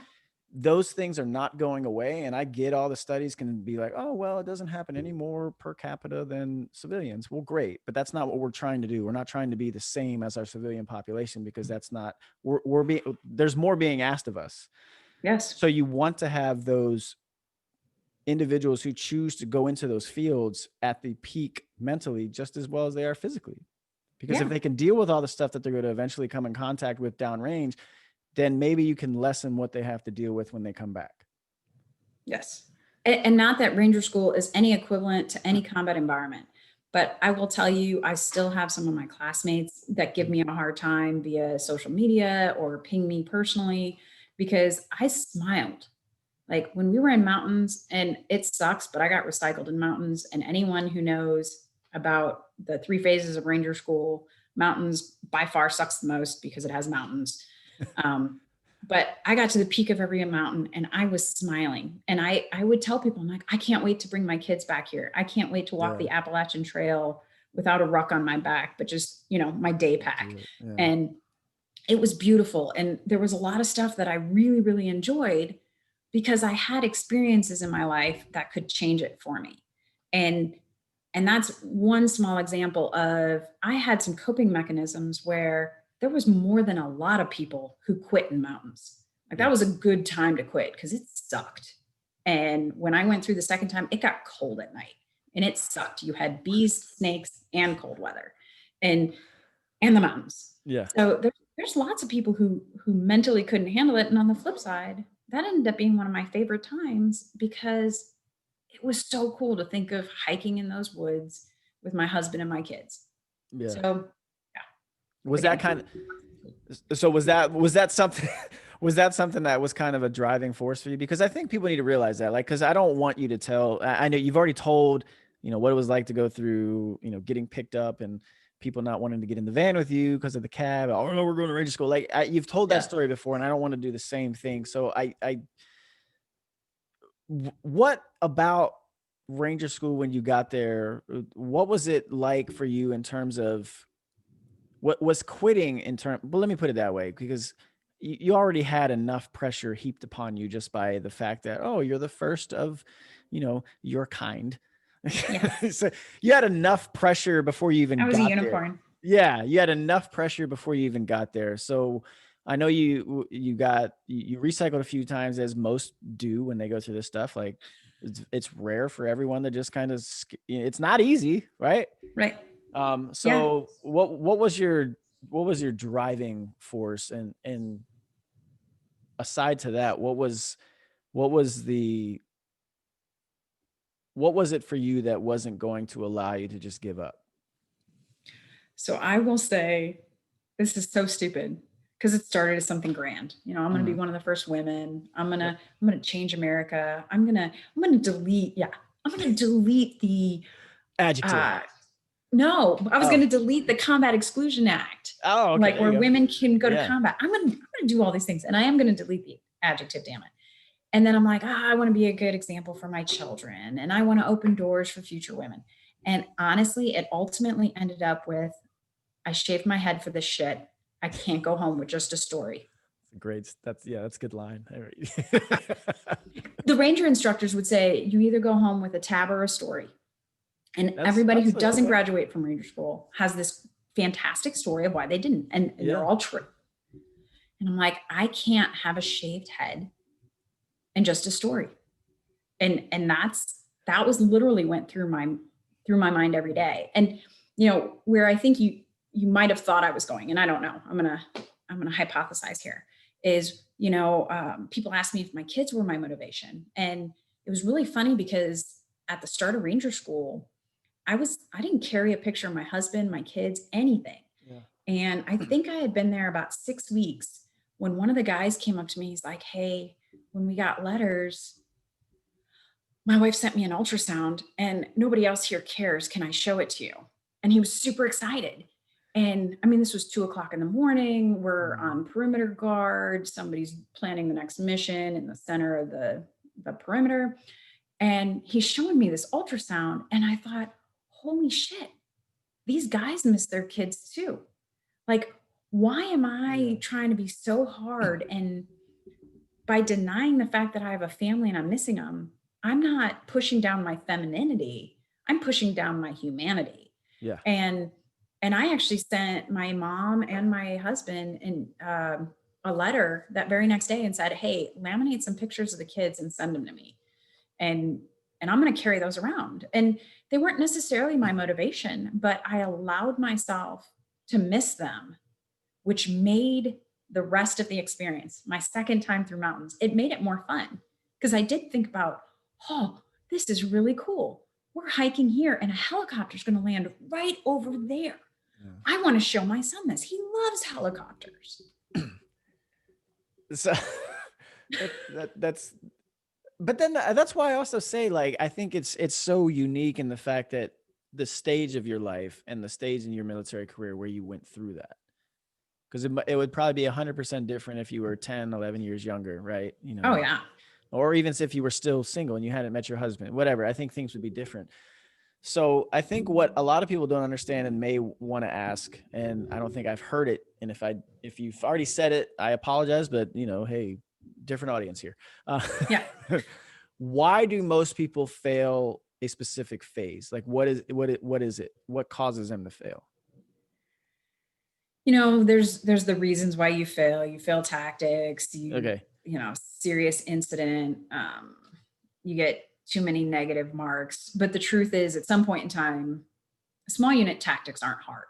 Right. We learned them in basic training. I learned them in the 90s. Yeah. They haven't changed. Right. I failed on tactics. but I peered really high each time, which means I was still adding value to the team. Yeah. So every round I was still adding value to the team, which means I wasn't a complete loser with regards to tactics. Otherwise, Not I a shit bag. Exactly. Yeah. Okay. Got it. I carried as much shit as I could, and I wrote Yeah. a lot of op orders. Right. But I think it's hard. Like when you start getting bad at tactics, or you start getting a lot of major minuses, like your heart just isn't in it anymore. You start weighing the pros and cons. Like, what am I doing? Why am I away from my family? And, you know, when you're 20 something, those whys are really hard. I think it was actually easier for me because at 37, my whys were easy. My whys weren't gender related. Some of them, of course, have, because I am a woman. I know, Can shocking. confirm. You look, got it. I look, I got earrings on today. Yeah. They're Coca-Pellis, in case you're curious. Oh, there you go. Yes. Right. But I have this fantastic husband, and you know, he basically gave me the Spartan, come home with your shield or on it type speech every time I called. There you go. You know, focus on you. I almost never, every 3 weeks, I got my, 3 to 10 minute phone call, depending on where I was in line. And I almost never talked to the kids because it just would have been too hard. Right. And, but I had this guy. I had this guy who took my daughter to wrestling because, my son's going to wrestling as well. So she gets on the wrestling mat too. And he can do ponytails and he can do whatever he needs to do. And I have this fantastic support system. And so my whys were easy. Like my whys were easy. I didn't have a, damn, I should be home taking care of this, or my husband spending all my money, or any of the other drama that young soldiers oftentimes have. That's a good point. Do you think it would have been different for you if your husband wasn't military? Because I think without a doubt. Yeah, because I think you've hit on it a lot that your husband he gets it because he's kind of doing the same thing from a command perspective, but also he kind of understands what you're going through. He went later in his career, he went and did infantry officer school, right? Which for the Marines is I hear it's super easy. Yeah. I'm gonna go tell him you said that.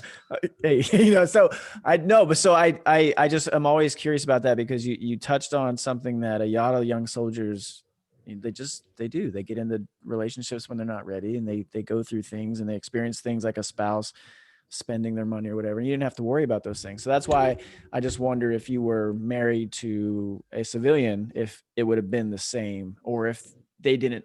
Maybe they wouldn't know what to say to you. Right. And that might've made it easier for you to just be like, all right, well, one of these women will make it. I'm going to take it to the house. Yeah.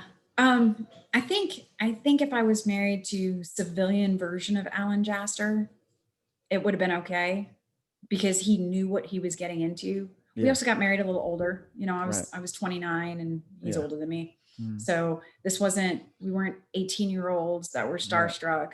Like when we got married, we knew it was a contract. We knew, hey, this is what we're signing up for. We had non-negotiables before we even thought about, being together forever. I need to support you. You need to support me. We're both type A personalities. We're both driven. I think when people hit those issues at home, it's when there's some facade still in their relationship of, oh, well, the military is important, but it's a job. But then you go to Ranger school. Okay, if you're ever shaving your head and going to Ranger school and packing up all of your worldly belongings in 2 duffels, it's not a job. It's a calling. Like you're all in. And if your spouse can't support the all in behavior, you're probably married to the wrong person. And so, I mean, Alan and my kids, we laugh. It's Team Jaster. And we talk about it all the time, whether it's their sports or my husband and my activities. It's Team Jaster all the way. Now, it totally helps that when I'm leaving work, I send text messages, OM for on the move. SP ? Is the reply. It does help that we can speak in acronyms. But I think Alan Jaster appreciates that he married Lisa. Yeah. And whether or not he's in the military, he's still that same awesome support. But it does help that he's in the military, and I don't have to explain, hey, we're going to be in the field. He knows that means I'm going calm silent for 7 days, 9 days, whatever it is. So do you like to now, since you know that the Ranger School is open to all branches, do you ever just be like, I got this tab, where's yours? So do you ever tab check him? Like, I'm just saying, you walk around in like the, you know, this is not a sexist thing, but do you walk around in the Ranger panties? Like, yeah, what's up? No, for people who aren't in the military, they're not going to understand that those are shorts. That's fine. But yes, the shorts. Those are probably great for CrossFit classes, I would imagine. They are great. Yeah. But have you seen the Marine Corps PT shorts? It's the same thing. It's the exact same. It is, yeah. It doesn't say Ranger on it though, does it? No, it doesn't. But okay, so here's a funny story. So my husband is 6'9" and 260 pounds. Jesus. Yes. Could he play basketball or no? He couldn't. Let me get. Hold on. He couldn't play basketball, so he joined the military. He played basketball in college and then volleyball after college. Yes. Okay, sweet. 6'9". Yes. Okay, how tall are you? 5'3.5". Okay, so your son, he's probably gonna be like 6'4"-ish. He's got a chance. All right. Yeah. He's got a chance. All right. But Jesus. So here's the thing. Human. My husband was great. He wore his Charlie's, his brown Marine Corps uniform at my graduation. If you Google us, that's one of the first pictures that pops up, him pinning my tab on. Immediately afterwards, we went to like a post Ranger School graduation party. Nice. He puts on this blue t-shirt that says "Proud Ranger Wife." Yes. In pink. Awesome. In pink. But here's the best part of it. That shirt existed for him to buy. Exactly. So there is some woman out there. Have you been to Commandos or Ranger Joe's? Oh my God. All right, hold on. Keep going. I got plenty on this. I'm just saying. There is enough of a population to have that shirt on in stock at Ranger Joe's. Yes. That would fit 270 or 260, 6'9". All right, that's true. If you're not reading between the lines on it. Okay, so look, when I went to drill sergeant school, same thing, Ranger Joe's. It may have been Commandos. I always liked Commandos better. I thought Ranger Joe's was a little too commercial. That's because they give you like a Gatorade when you walk in. Yeah, it's very cultish. Commandos I felt was more for the people. But no, there was like those. It was booty camp, and it was like a lingerie set for the women was in camouflage, and it said booty camp on it. And I'm just like, all right, Joe will buy anything. Yes. But you're right. There's a market for it because it's Fort Benning, you know, as you already described, what's the average age going through Ranger School? Yeah. 24, I believe right now. That's Joe. That's E4 Mafia. Just killing it. Yeah. All right. So, again, I know Ranger School was hard. We got it. So you did a lot of cool shit while you were there. What was your most fun, I guess, tactical experience? I think you said something about you got to kill some dude that you got to see in reception or something. But anyway, what was your favorite? Oh yeah, I forgot about that. What was your favorite like tactical portion of Ranger School? So at some point, I'd imagine it got fun, right? I mean, any school eventually there's got to be some fun in it. That's why you keep doing it every day. You find the fun in the suck. Yeah, you do. So I could fall asleep at the drop of a hat since I was born. Yeah, and I snore like. Oh, that's not good. That's like bad I'm for 200 noise pounds discipline, overweight. man. Bad for noise discipline. I snore bad. And my girl, she's so sorry, babe. Horrible snore. Horrible. Yes, I used to look forward to getting killed. And so I would go to sleep. Snore like a son of a gun, and the RIs would get so mad at me because I'm just that's awesome. Sawing logs. I actually I had a lot of really good stories, but I think one of my favorites is we were changing after swamps, and the RI, he had no idea what to do with me, and he's like, Jaster, go over there in the woods. And I'm like. So the instructors were prepped for your arrival. That's good. Anyway, go ahead. Yeah. He's like, go over there and change. I'm like, well, you want me to go near the swamps? I know there's water moccasins. You want me to go over there all by myself? And he's like, here, take a chem light. And he literally just throws a chem light at me. I'm like, okay, so you want me to go naked in the woods, change my clothes all by myself, but put a chem light out. And he's like, yes. Bring a Nobody buddy. look at Ranger Jaster. Yeah. Okay. Whatever. So I go, and you're carrying all your stuff for 10 straight days. So it doesn't matter. You can put on a clean uniform, but it was just the nasty one that you took off yesterday. Exactly. Didn't get any cleaner tied up in your waterproof bag for the last 24 hours. So I went, changed the criticals, cleaned the criticals, came back over, and there's this guy, and he's just like, Jaster. And I turn around, and he just starts telling me the story. He's really excited, like hands everywhere. And I was like, hey, dude, I gotta walk away. He's like, no, I gotta tell you this story. And I'm super excited, like really getting involved in the story. I'm like, dude, you're naked. He's like, yeah. I'm like, dude, you're naked. And he goes, so? I'm like, dude, you're naked. And he goes, shit, I forgot you were a girl. And it was at that moment when I truly, truly, truly felt accepted. Yeah. But like the conversation where we started, like only in the military is that a good story. Yeah. Like if that, I would never blog about that, because if somebody isn't in the military, they're like, oh my God, that's horrible. That's sexual harassment. Right. Exactly. Me, that's the immediate. I'm accepted. Yeah. But see, you also talked about, I want to say before, like, because it eventually, it doesn't matter what it is. Okay. At some point, and this is what's always been my thing, and maybe you can relate, maybe not, or maybe you felt this way, because I don't know how officer schools have gone, but any leadership school I've gone to, drill sergeant school, whatever school it was, I walk into it, and when they break us down into our small groups, I always say, nobody in here is better than me. Yep. And if they are, we're going to find out. Like I've always walked into that room and I've said that, and yes, it hasn't always worked out in my favor. Right. Yeah. But for the most part, I feel like that mentality, it comes from sports, but that mentality has always served me well, because at some point you have to prove why you're there, whatever it is, you have to prove why you're there. And that is what gets you acceptance amongst your peers. It's not you. It's like, oh, look, it's the first female candidate. Okay. Well, there's a lot of candidates here for the first time, and you guys all have to earn the tab. You all have to graduate. No one, just because they're a dude, they don't get to graduate ahead of you. You all have to earn it. You all have to prove you're there for a reason. And I think you mentioned that. And one of the other things that I heard before this, but that's a huge part of it, is no matter what it is, even probably corporate America, you could discuss with working for Shell, like you have to prove you belong at some point, right? Yeah. Yeah. And the thing is, at Ranger School, people would ask, hey, did you get picked on? Okay, well, the guy with glasses who had BCGs, those beautiful birth control goggles, he got picked on. The really tall guy, the guy who had baby your husband, fat, 6'9". Yeah. 6'9". The guy who had neck fat, that one guy that always ends up the hot dogs, hot dog roll. Yeah. He got picked on, and it's because you stick out.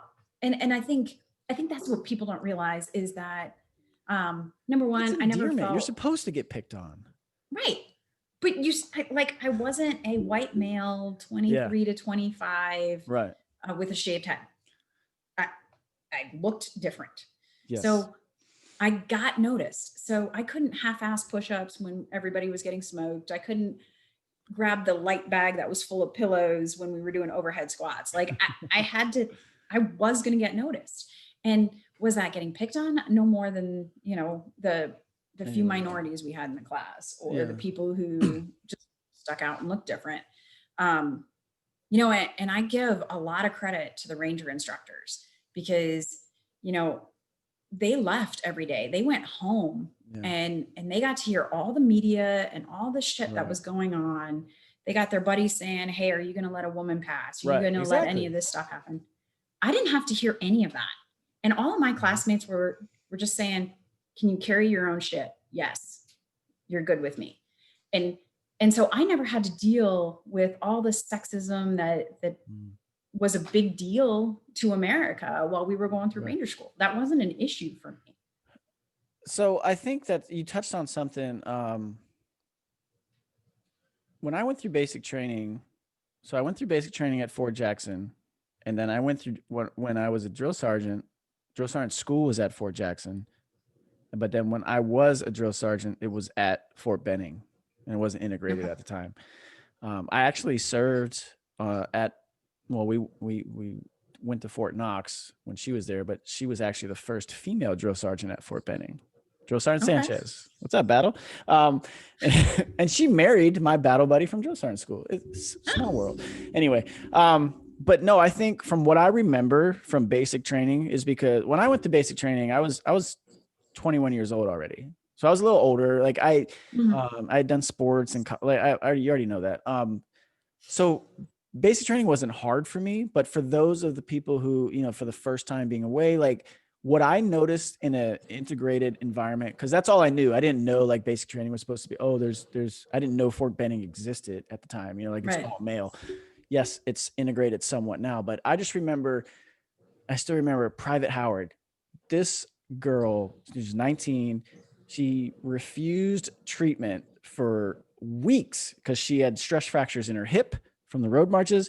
And finally, she couldn't make it out of our final FTX back. And she ended up recycling and graduating after that. But I remember like that girl tried and put so much effort into stuff that there were dudes just going to sick call to get out of training for the day because they didn't feel good. You know what I mean? Like, and I feel like when I remember going through that, she's just one example, but I have a few examples in my platoon, at least, that I saw the females and I always felt like they knew or they understood that they had to try harder. Yeah. Right. And, maybe they weren't as fast or as strong, whatever, but their heart, the mental stuff that we talked about, they had that over the individuals who were males who were faster and stronger, because those dudes weren't able to or capable of pushing themselves to that level. Right. Well, and I think one of the other things is because women are such a small portion of the Army, especially in certain flexing. No. No, it's my husband. Oh, hey, you're too tall. No, I'm not going to ask him to flex. Yeah, he could flex. Bring it. So your son's probably already 6 feet tall at 12 years old? Jesus. Yes. Yeah. He's pretty close. I'm going to go in your office. I'm walking again. Yeah. Oh, there he is. I see him. Yes. Yeah. Barely fitting through that door frame. Too tall. Oh, you guys have custom door frames because of his height? We will in our new house. Okay, here we go. Yeah. I'm in the study. Oh. You're going to see the whole house. Mad Echo's probably in there. There's probably so many regs in that office.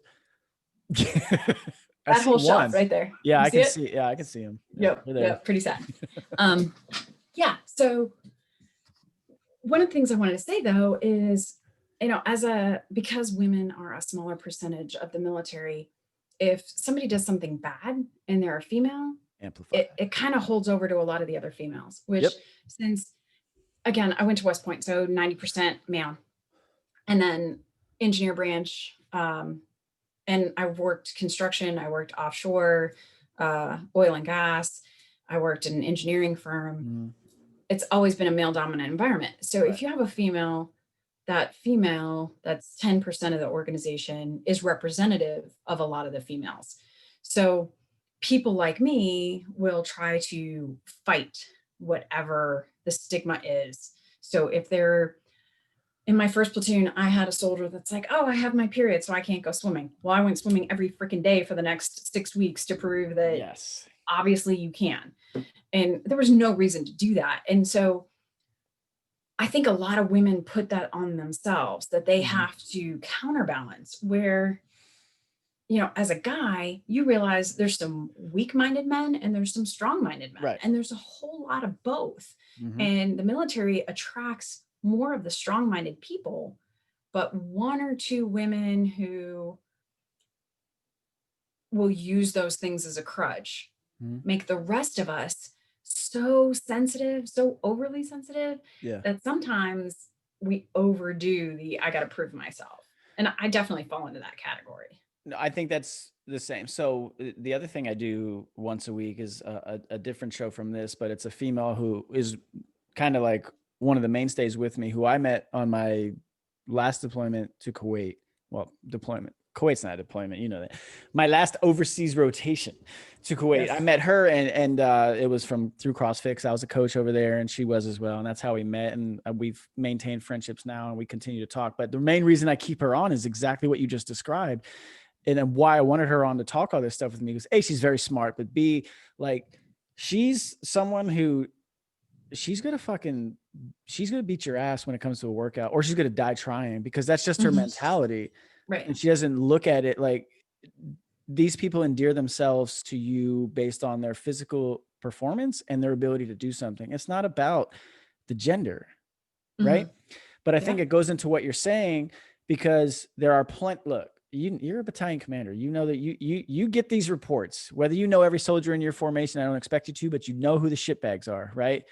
I would venture a guess that more of them are men, just venturing a guess. But that's, as you said, we attract the stronger, but at some point, some of those people that aren't up to that level get in as well, right? We all have shitbag soldiers, right? Yep. And generally they're probably mentally not fit for what they're doing. It's not a physical thing. But I think that ties into what you said is, and it probably goes back to Ranger School, is there are men who showed up to Ranger School feeling like they had to be there. Because that was like, the infantry expects them to go there, or, you know, if you want to get promoted as an officer, you need to have a Ranger tab, or, you know, whatever the reasons is that people get funneled into that school. Because what was it, 400 on your? Yep. Yeah, that's like airborne school. Like, you go to airborne school, it's not a normal function. Like, there's 400 or 300 of you. That's not normal, and eventually it'll filter out. But yeah, so you made it. Congratulations. That's cool. You made Ranger. Yeah, you got a Ranger tab and everything. So what was graduation like for you? Because I know me, man, I've been stupid emotional, and I've been fortunate to have my family and my parents at every significant graduation I've ever done. Like, so I'm spoiled when it comes to all that stuff. Like, I'll be turning 40, and if I graduated from a school tomorrow, my parents would still be there. And that's not normal. I got it, especially in the military. There's, but what was when you finally passed the final little check of the block, and you realized you were like, hey, I'm about to get my Ranger tab. I'm going to have that cool little tan beret because General Shinseki ruined it and gave black ones to everybody. But what was your moment like when you realized you are a fucking Ranger? I'm still waiting. Oh shit. She's still waiting. What the, hello? But, so that day as an officer was really hard for me because, and I can't remember the number right now, 60 some odd people graduated that day. Oh, wow. And there was these big media panels. People magazine was there. Somebody asked me if they could record my reuniting with my family. So the Ranger instructors had to sneak me out, like the RIs snuck me out so I could have a reunion with my kids who I hadn't talked to in 6 months. Right. Exactly. In private. Yeah. And oddly enough, the woman who worked at the chow hall came out too, because she wanted to meet my kids. It was cool. it was just one of those. I love the DFAC civilians. They're great. Oh yes. Most of them are criminals, but whatever. It's work release. It's a great program. So it was really hard for me because I wanted the day to be special for me and my family. Yeah. But I had grown really close to these guys. Right. You know, I'd been in the mud with them for however long. And some of them had done all the recycles with me. So I was there for 6 months. Yeah. And there were guys that were with me the entire time. Okay. Some of them who had been there longer. And so I was getting all this media and they were just graduating. Right. Like their families were there to see them.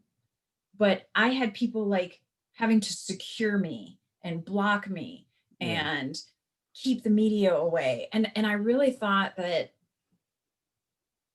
was horrible. I actually thought, God, maybe I shouldn't go to the graduation ceremony, even though I deserved it just like everybody else. But I felt like my presence was taking away from what everybody earned. Everybody earned the same tab.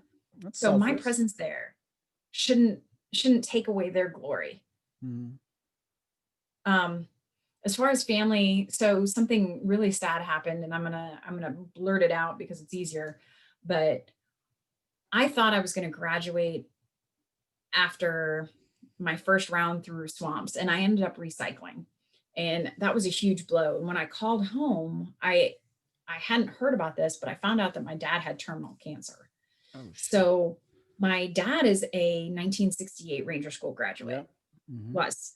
And 3 and so Purple had I Hearts. graduated, say again? 3 Purple Hearts. Yes. Oh my. 4. Oh, 4 Purple Hearts. fucking rock Yes. star. If you guys aren't keeping And a track silver at home. star. Oh, okay. That's so small flex. And a partridge in a pear tree. Yes. Yeah, I'm about to say small flex, silver star, no big deal. Yeah, no big deal. So he, Jesus. because I recycled one more time, he couldn't physically make it to my graduation. Oh, fuck. And so again, it's this bittersweet event of I've probably spent my whole life trying to prove myself to my dad in one way or another. Yeah. And now I'm accomplishing something that's pretty fantastic. Mm-hmm. I'm taking attention away from 60 some odd other Bubbas who are accomplishing the exact same thing. And the one person I really want an attagirl from can't show up because I failed again. Mm. So it was a super emotional day. But on the flip side, my step uncle, my sergeant major, some of my West Point classmates, the 2 girls that graduated before me, Chris and Shay, my husband, my kids, my mom and stepdad, and my in-laws were all there. Women from the class of 1980 came. So again, bittersweet because I'm getting all of this undue attention that I don't really deserve. Right. But I'm also getting to see that the first openly gay female flag officer came and shook my hand, and just it meant something to her that I was graduating. And that was really crazy because I knew it was going to be a big deal when women graduated from Ranger School, right? But I didn't realize that it would personally impact other people. Like the media circus, I expected. Yeah. But to have individuals, my classmate, one of my West Point classmates actually sent me his Ranger tab, and I carried it with me, and it was my drive-on tab. That's pretty and cool. I had to give it back to him after graduation. Did you give him? Did you switch it out? Did you just give him yours and he didn't know, or no? I did not. But I did have a second drive-on tab, and that one actually got buried with my father. So awesome. That's awesome. Yeah. So it's in his breast pocket. Awesome. There you go. That's cool. Yeah.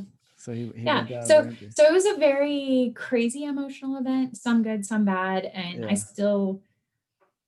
it's funny because I posted about it today on Instagram. Like I still feel like I have to earn the tab. So what I posted about, oddly enough, is, I've heard from a lot of women, hey, I'm starting a new fitness regimen. I'm going to get a cute outfit. It makes me feel good about myself.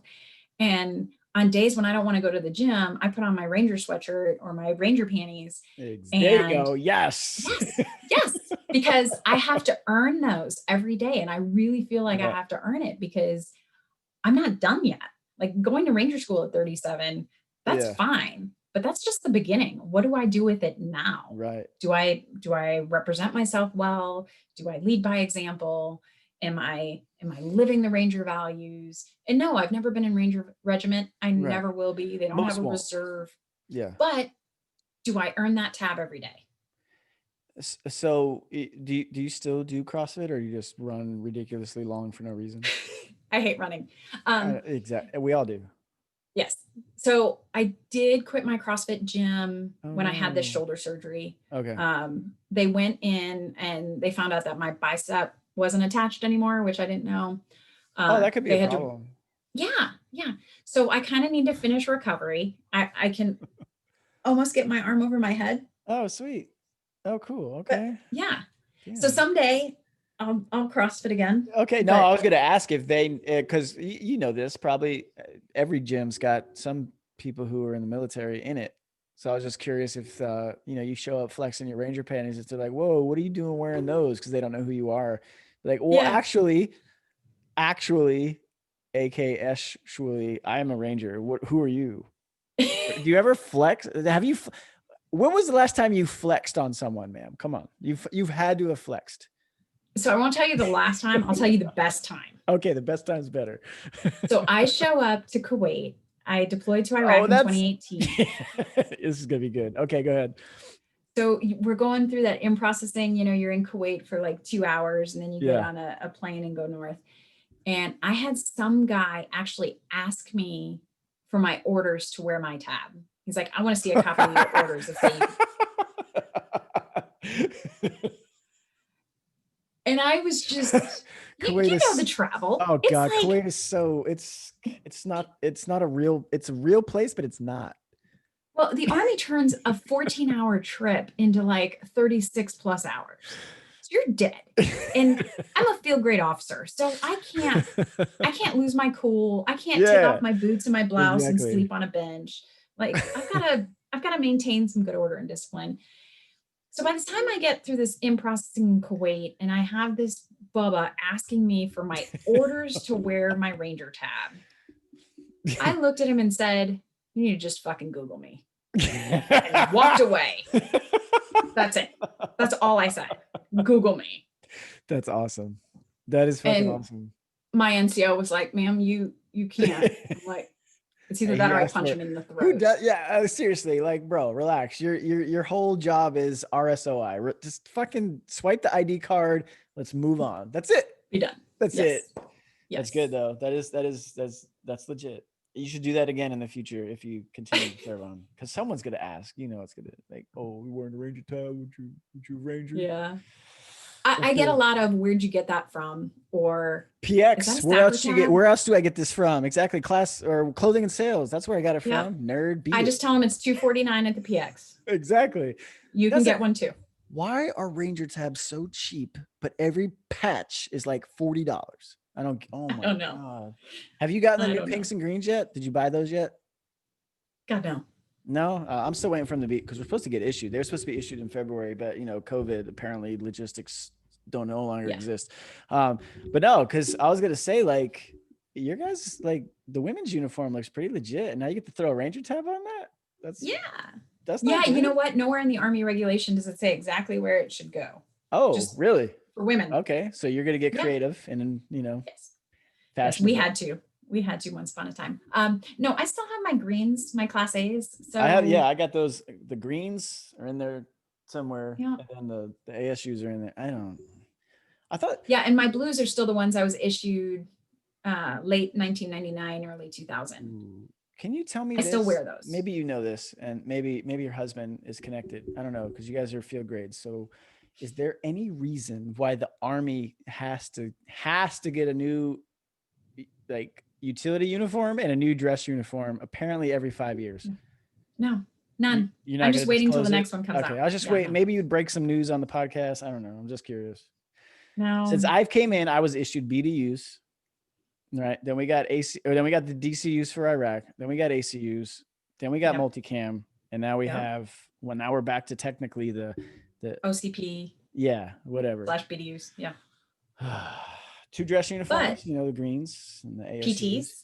I still wear PTs, my old PT sweatshirt though. Yeah, the great hoodie. So I ruined that actually in a hurricane. I was in Florida and I was cutting down trees, and all the tree sap, blood, whatever, kept going onto my Army sweatshirt. So that's gone. And the Army pants, the sweatpants, I don't know where those are. No, those got thrown away immediately. Yeah. I was not a big fan of the previous PTs, like, the winter one. The plastic ones? Yeah. Everyone thought they were so cool. And we couldn't wear them at Fort Jackson because I went in the summer, like, oh, you wear those when you get to AIT or whatever. So actually a great story. I was in AIT and I went for a run on my own, and it was kind of chilly. So I wore the long sleeve shirt, and then I remember getting so hot while running with it. I was like, oh, I'll just cut the sleeves off when I run tomorrow.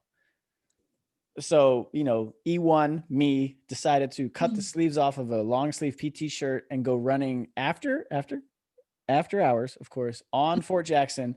I got maybe 200 yards before some sergeant major driving down the main road was like, oh! It's like, what the fuck are you doing, Private? I'm like, What'd I do wrong? He's like, so that was a fun conversation. I've done, like you, I've done a lot of dumb shit that I've Yep. gotten in trouble for. I've done a lot of Yes. dumb stuff. It's really good. So that's part of the I would have, shoulda, coulda thing. So I'm actually writing a script based on each week of drill sergeant school, Okay. because it's 12 years ago, but it was the funniest 8 weeks of our lives, of us I'm that were sure. there. And I feel like the military needs more of that. Like, no disrespect, ma'am, I get it. There's probably going to be a movie about your story and all, and it's going to be a great story. But I feel like everyone looks to the Army and the military in general as like it has to be this super serious thing all the time, and they're missing out on all the humor. Because you already Yes. know that. Like, look at all the dumb shit we've done downrange. Like your soldier bartering, or your soldier calling for you to go fight that lieutenant. Like, these are the things people like that stuff's Yes. fucking funny, and people have no idea, because they have no idea what the Army is. They all just think it's, oh yeah, you guys just go fight and kill and shoot terrorists in the face. Yes. There's more to it. Yes. I think that was the weirdest thing for me, because when I graduated high school, I'm like, I'm going to be part of America's best and brightest. I'm going to be a part of America's fighting forces. Hell yeah. And then you get there and you realize everybody else is just a zip popping 18-year-old too. We're just winging it. We're America's best and brightest. Look at this There's gun. a problem. Hey, let's fight scorpions and camel spiders. Exactly. Put them in a shoebox. Our first kill was like, so when we deployed to Iraq in 2003, we went, I swear, like within the first 36 hours, we moved 5 times to 5 different camps. The second camp we got to, it was like 3 a.m, and we finally got a chance to sleep for a few hours. And, you know, the tents back then in 2003, they didn't have any wooden bottoms. It was just dirt still. Mm-hmm. And so I remember my commander at the time, Captain King, great dude. We all like bed down next to each other, and he was next to me, and he's like, "Hey, Ski, you see that?" I'm like, "What?" "There's something moving over there." I'm like, "Sir, we're good. We just been up too long. Just go to sleep." He's like, "No, there's something definitely moving. I'm going in." We're in a tent. I'm like, "Going in? Where are you going in?" And he like gets his rifle and he starts chasing this thing around the tent, and he finally kills it. And he like butt strokes the hell out of this fucking camel spider. And I've got pictures on a hard drive somewhere. It literally looked like a scene from Alien. Like, this camel spider was dead, but it did not look like from Earth. Yeah. And we were all like, "Holy shit, Captain King's got the first kill." So good. Like, that's the stuff people will never, for the most part, they'll never see stuff like that. They'll always see, which is good. Like, don't get me wrong. They'll see movies like The Outpost, which are important. Yeah. There's a hell of a lot more going on that people need to see. Yes. So who's going to play you in a movie? Do you know yet? So, funny story. No shit, there I was. Here she is. Yep. It was our second round of mountains. So I wrote my kids and my husband every single day. And I just, the little green notebooks you keep in your back pocket. Yep. So they got, 100 little pages that big sent to them. But I took notes on every single day, what I ate, what movement we did, how many clicks we did. And, the notebook was just constant. So sometimes it was the op word in there, and then the backside was a note to the family. And I have all those pages. So of course I recycle in mountains. I'm there, and somebody's like, "Oh, are you writing a script? Are you getting ready to sell your movie as soon as you graduate?" I'm like, "Yeah, of course I am." What do you say? And "Oh, who's going to play me, or what's my nickname going to be?" And all the guys wanted to know what their pseudonym would be in the real movie. And some guy was just talking a bunch of shit about G.I. Jane and the movie. Yep. And I'm about to go on Rappel, and he's talking about G.I. Jane, and you think Demi Moore will play you, and she's hot, and just all this other stuff. Way too old. And as soon as I got in my L position and did my first bound, I screamed up, "Demi Moore wishes she was me." And I just rappelled all the way down. That's awesome. And the RI in the bottom, he got his knife hand out, and he was getting ready to yell at me for just talking the whole way down. And then he's like, "You're fine, Ranger. You're fucked up." And just slap me and keep going. But yeah. So who's gonna play you? Who's gonna play? I don't know. I'm trying to look. Who's that Katniss girl? Which one? From Hunger Games. Oh, I don't know. That's a good question. Damn. You know They what? have to be You know what? old. You know who could go if she just has to change her hair? That Gal Gadot, the chick who plays Wonder Woman. So funny story. Yeah, here we go. So no shit. There I was. No shit again. Yeah, lots of no shits. So we are I take the kids out of their summer camps Yeah. the day Wonder Woman opens up, and we all dress up in comic book characters. Okay. And one of my girlfriends from the gym who stayed with us for a while decided she took the morning off work, and the earliest Wonder Woman was playing on opening day was at 9 a.m. Oof. So we went to a theater at 9 a.m. dressed up in our comic book character outfits. I've never done this before, never doing it again. Yeah. But I thought, hey, why not? So we went to go see Wonder Woman, and we're sitting in the movie theater watching it. And the preview, the Army has one of those Army of One, Army Strong Oh shit, yeah. commercials, and a picture the size of the entire theater of me, buddy carrying food, comes up. So the three people I'm with, my two kids and my girlfriend, stand up and scream, "That's our mom!" Oh, that's great. And as we're leaving the movie, oddly enough, I asked my kids, "Hey, what did you think of Wonder Woman?" And my son looks at me, honest as could be, their arms were too skinny to really be Amazon women. That's what he took out of it.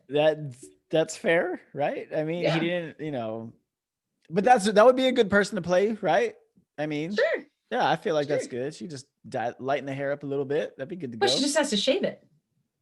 Oh, that's true also. That's right. Yeah. Damn. And So you there you said that at the time, a shaved head for a woman was fattish. Yes. So I had to have a 1/4 inch of hair.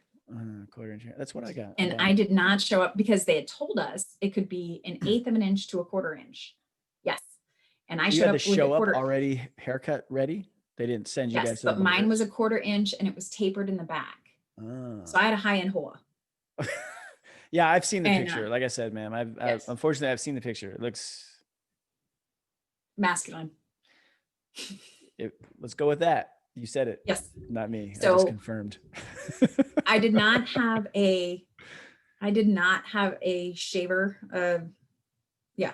I did not have a hair trimmer of my Right. own. And they said my hair was too long because it was a 1/4 inch instead of 1/8 of an inch. So I sat out in the rain on the rocks on day 0, cutting my hair with my sewing scissors. See, no one hears stuff like that. That needs to be in the movie. If you're watching this and you are a producer or a writer and you're going to steal her story and capitalize off it, make sure that's in it. It's got to be in it.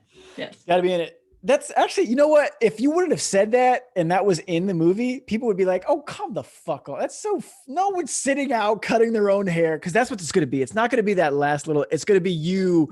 Oh, you didn't show up with your haircut, and it's going to be you cutting all of your hair, because that would be so Yes. Hollywood right there. That would be. That would be. And that was in G.I. Jane, actually. Yes. Okay, well, hey, you know how Hollywood is. They repeat themselves, right? They always There do. we go. It's always a sequel for some. Actually, I like G.I. Jane because I had a huge crush on Demi Moore as a kid growing up. She's a babe. It's hard not to.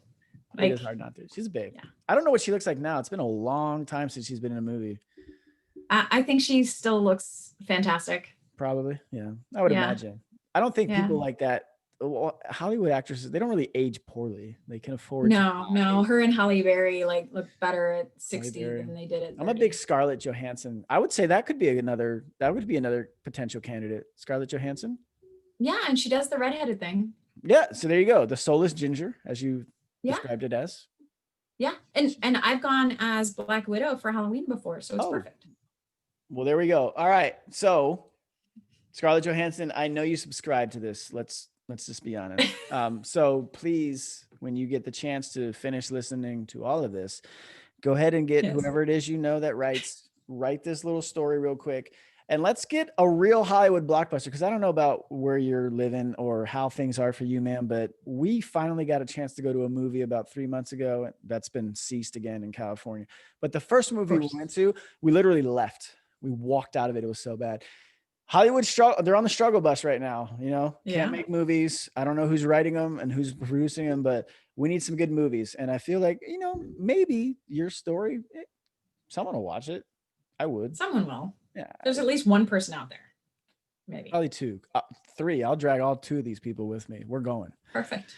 That'd be good. My All right, kids man, probably won't. yeah. I mean, thanks for joining us on There Will Be Bourbon, even though you had wine. That's fine. You at least imbibed. That was great. You can, where can they follow you, ma'am? Do you have some grams, some Twitters, some Yeah. I do all of the above. Awesome. So I've got a Facebook. It's Lisa Jaster - delete the adjective. Delete the adjective. Okay. And if you follow me personally, I do have a verified check mark because there are lots of people trying to catfish. Is that the term? Yeah, absolutely. Yes. And I've got my gram. I'm Lisa A. Jaster, and I've got Twitter, and I even have LinkedIn because I'm a professional and stuff. Yes, you are. So on Twitter, that's primarily where I'm at. I think I followed and tagged you this morning when I did something. You did? Yes. Okay. So that's where you can find her. You can find me at Eric TWBB, which stands for There Will Be Bourbon. There will be bourbon again soon, probably next week, because we got some things to get into. Actually, Thursday, there will be banter. So watch for that. But again, thank you, Lieutenant Colonel Lisa Jaster, one of the finest Ranger School graduates who is doing great things for not only you, but for her country. And you should be grateful and thankful for her. And if you're not, come see me offline. We'll talk about it. Thanks again, man. Thanks, Eric.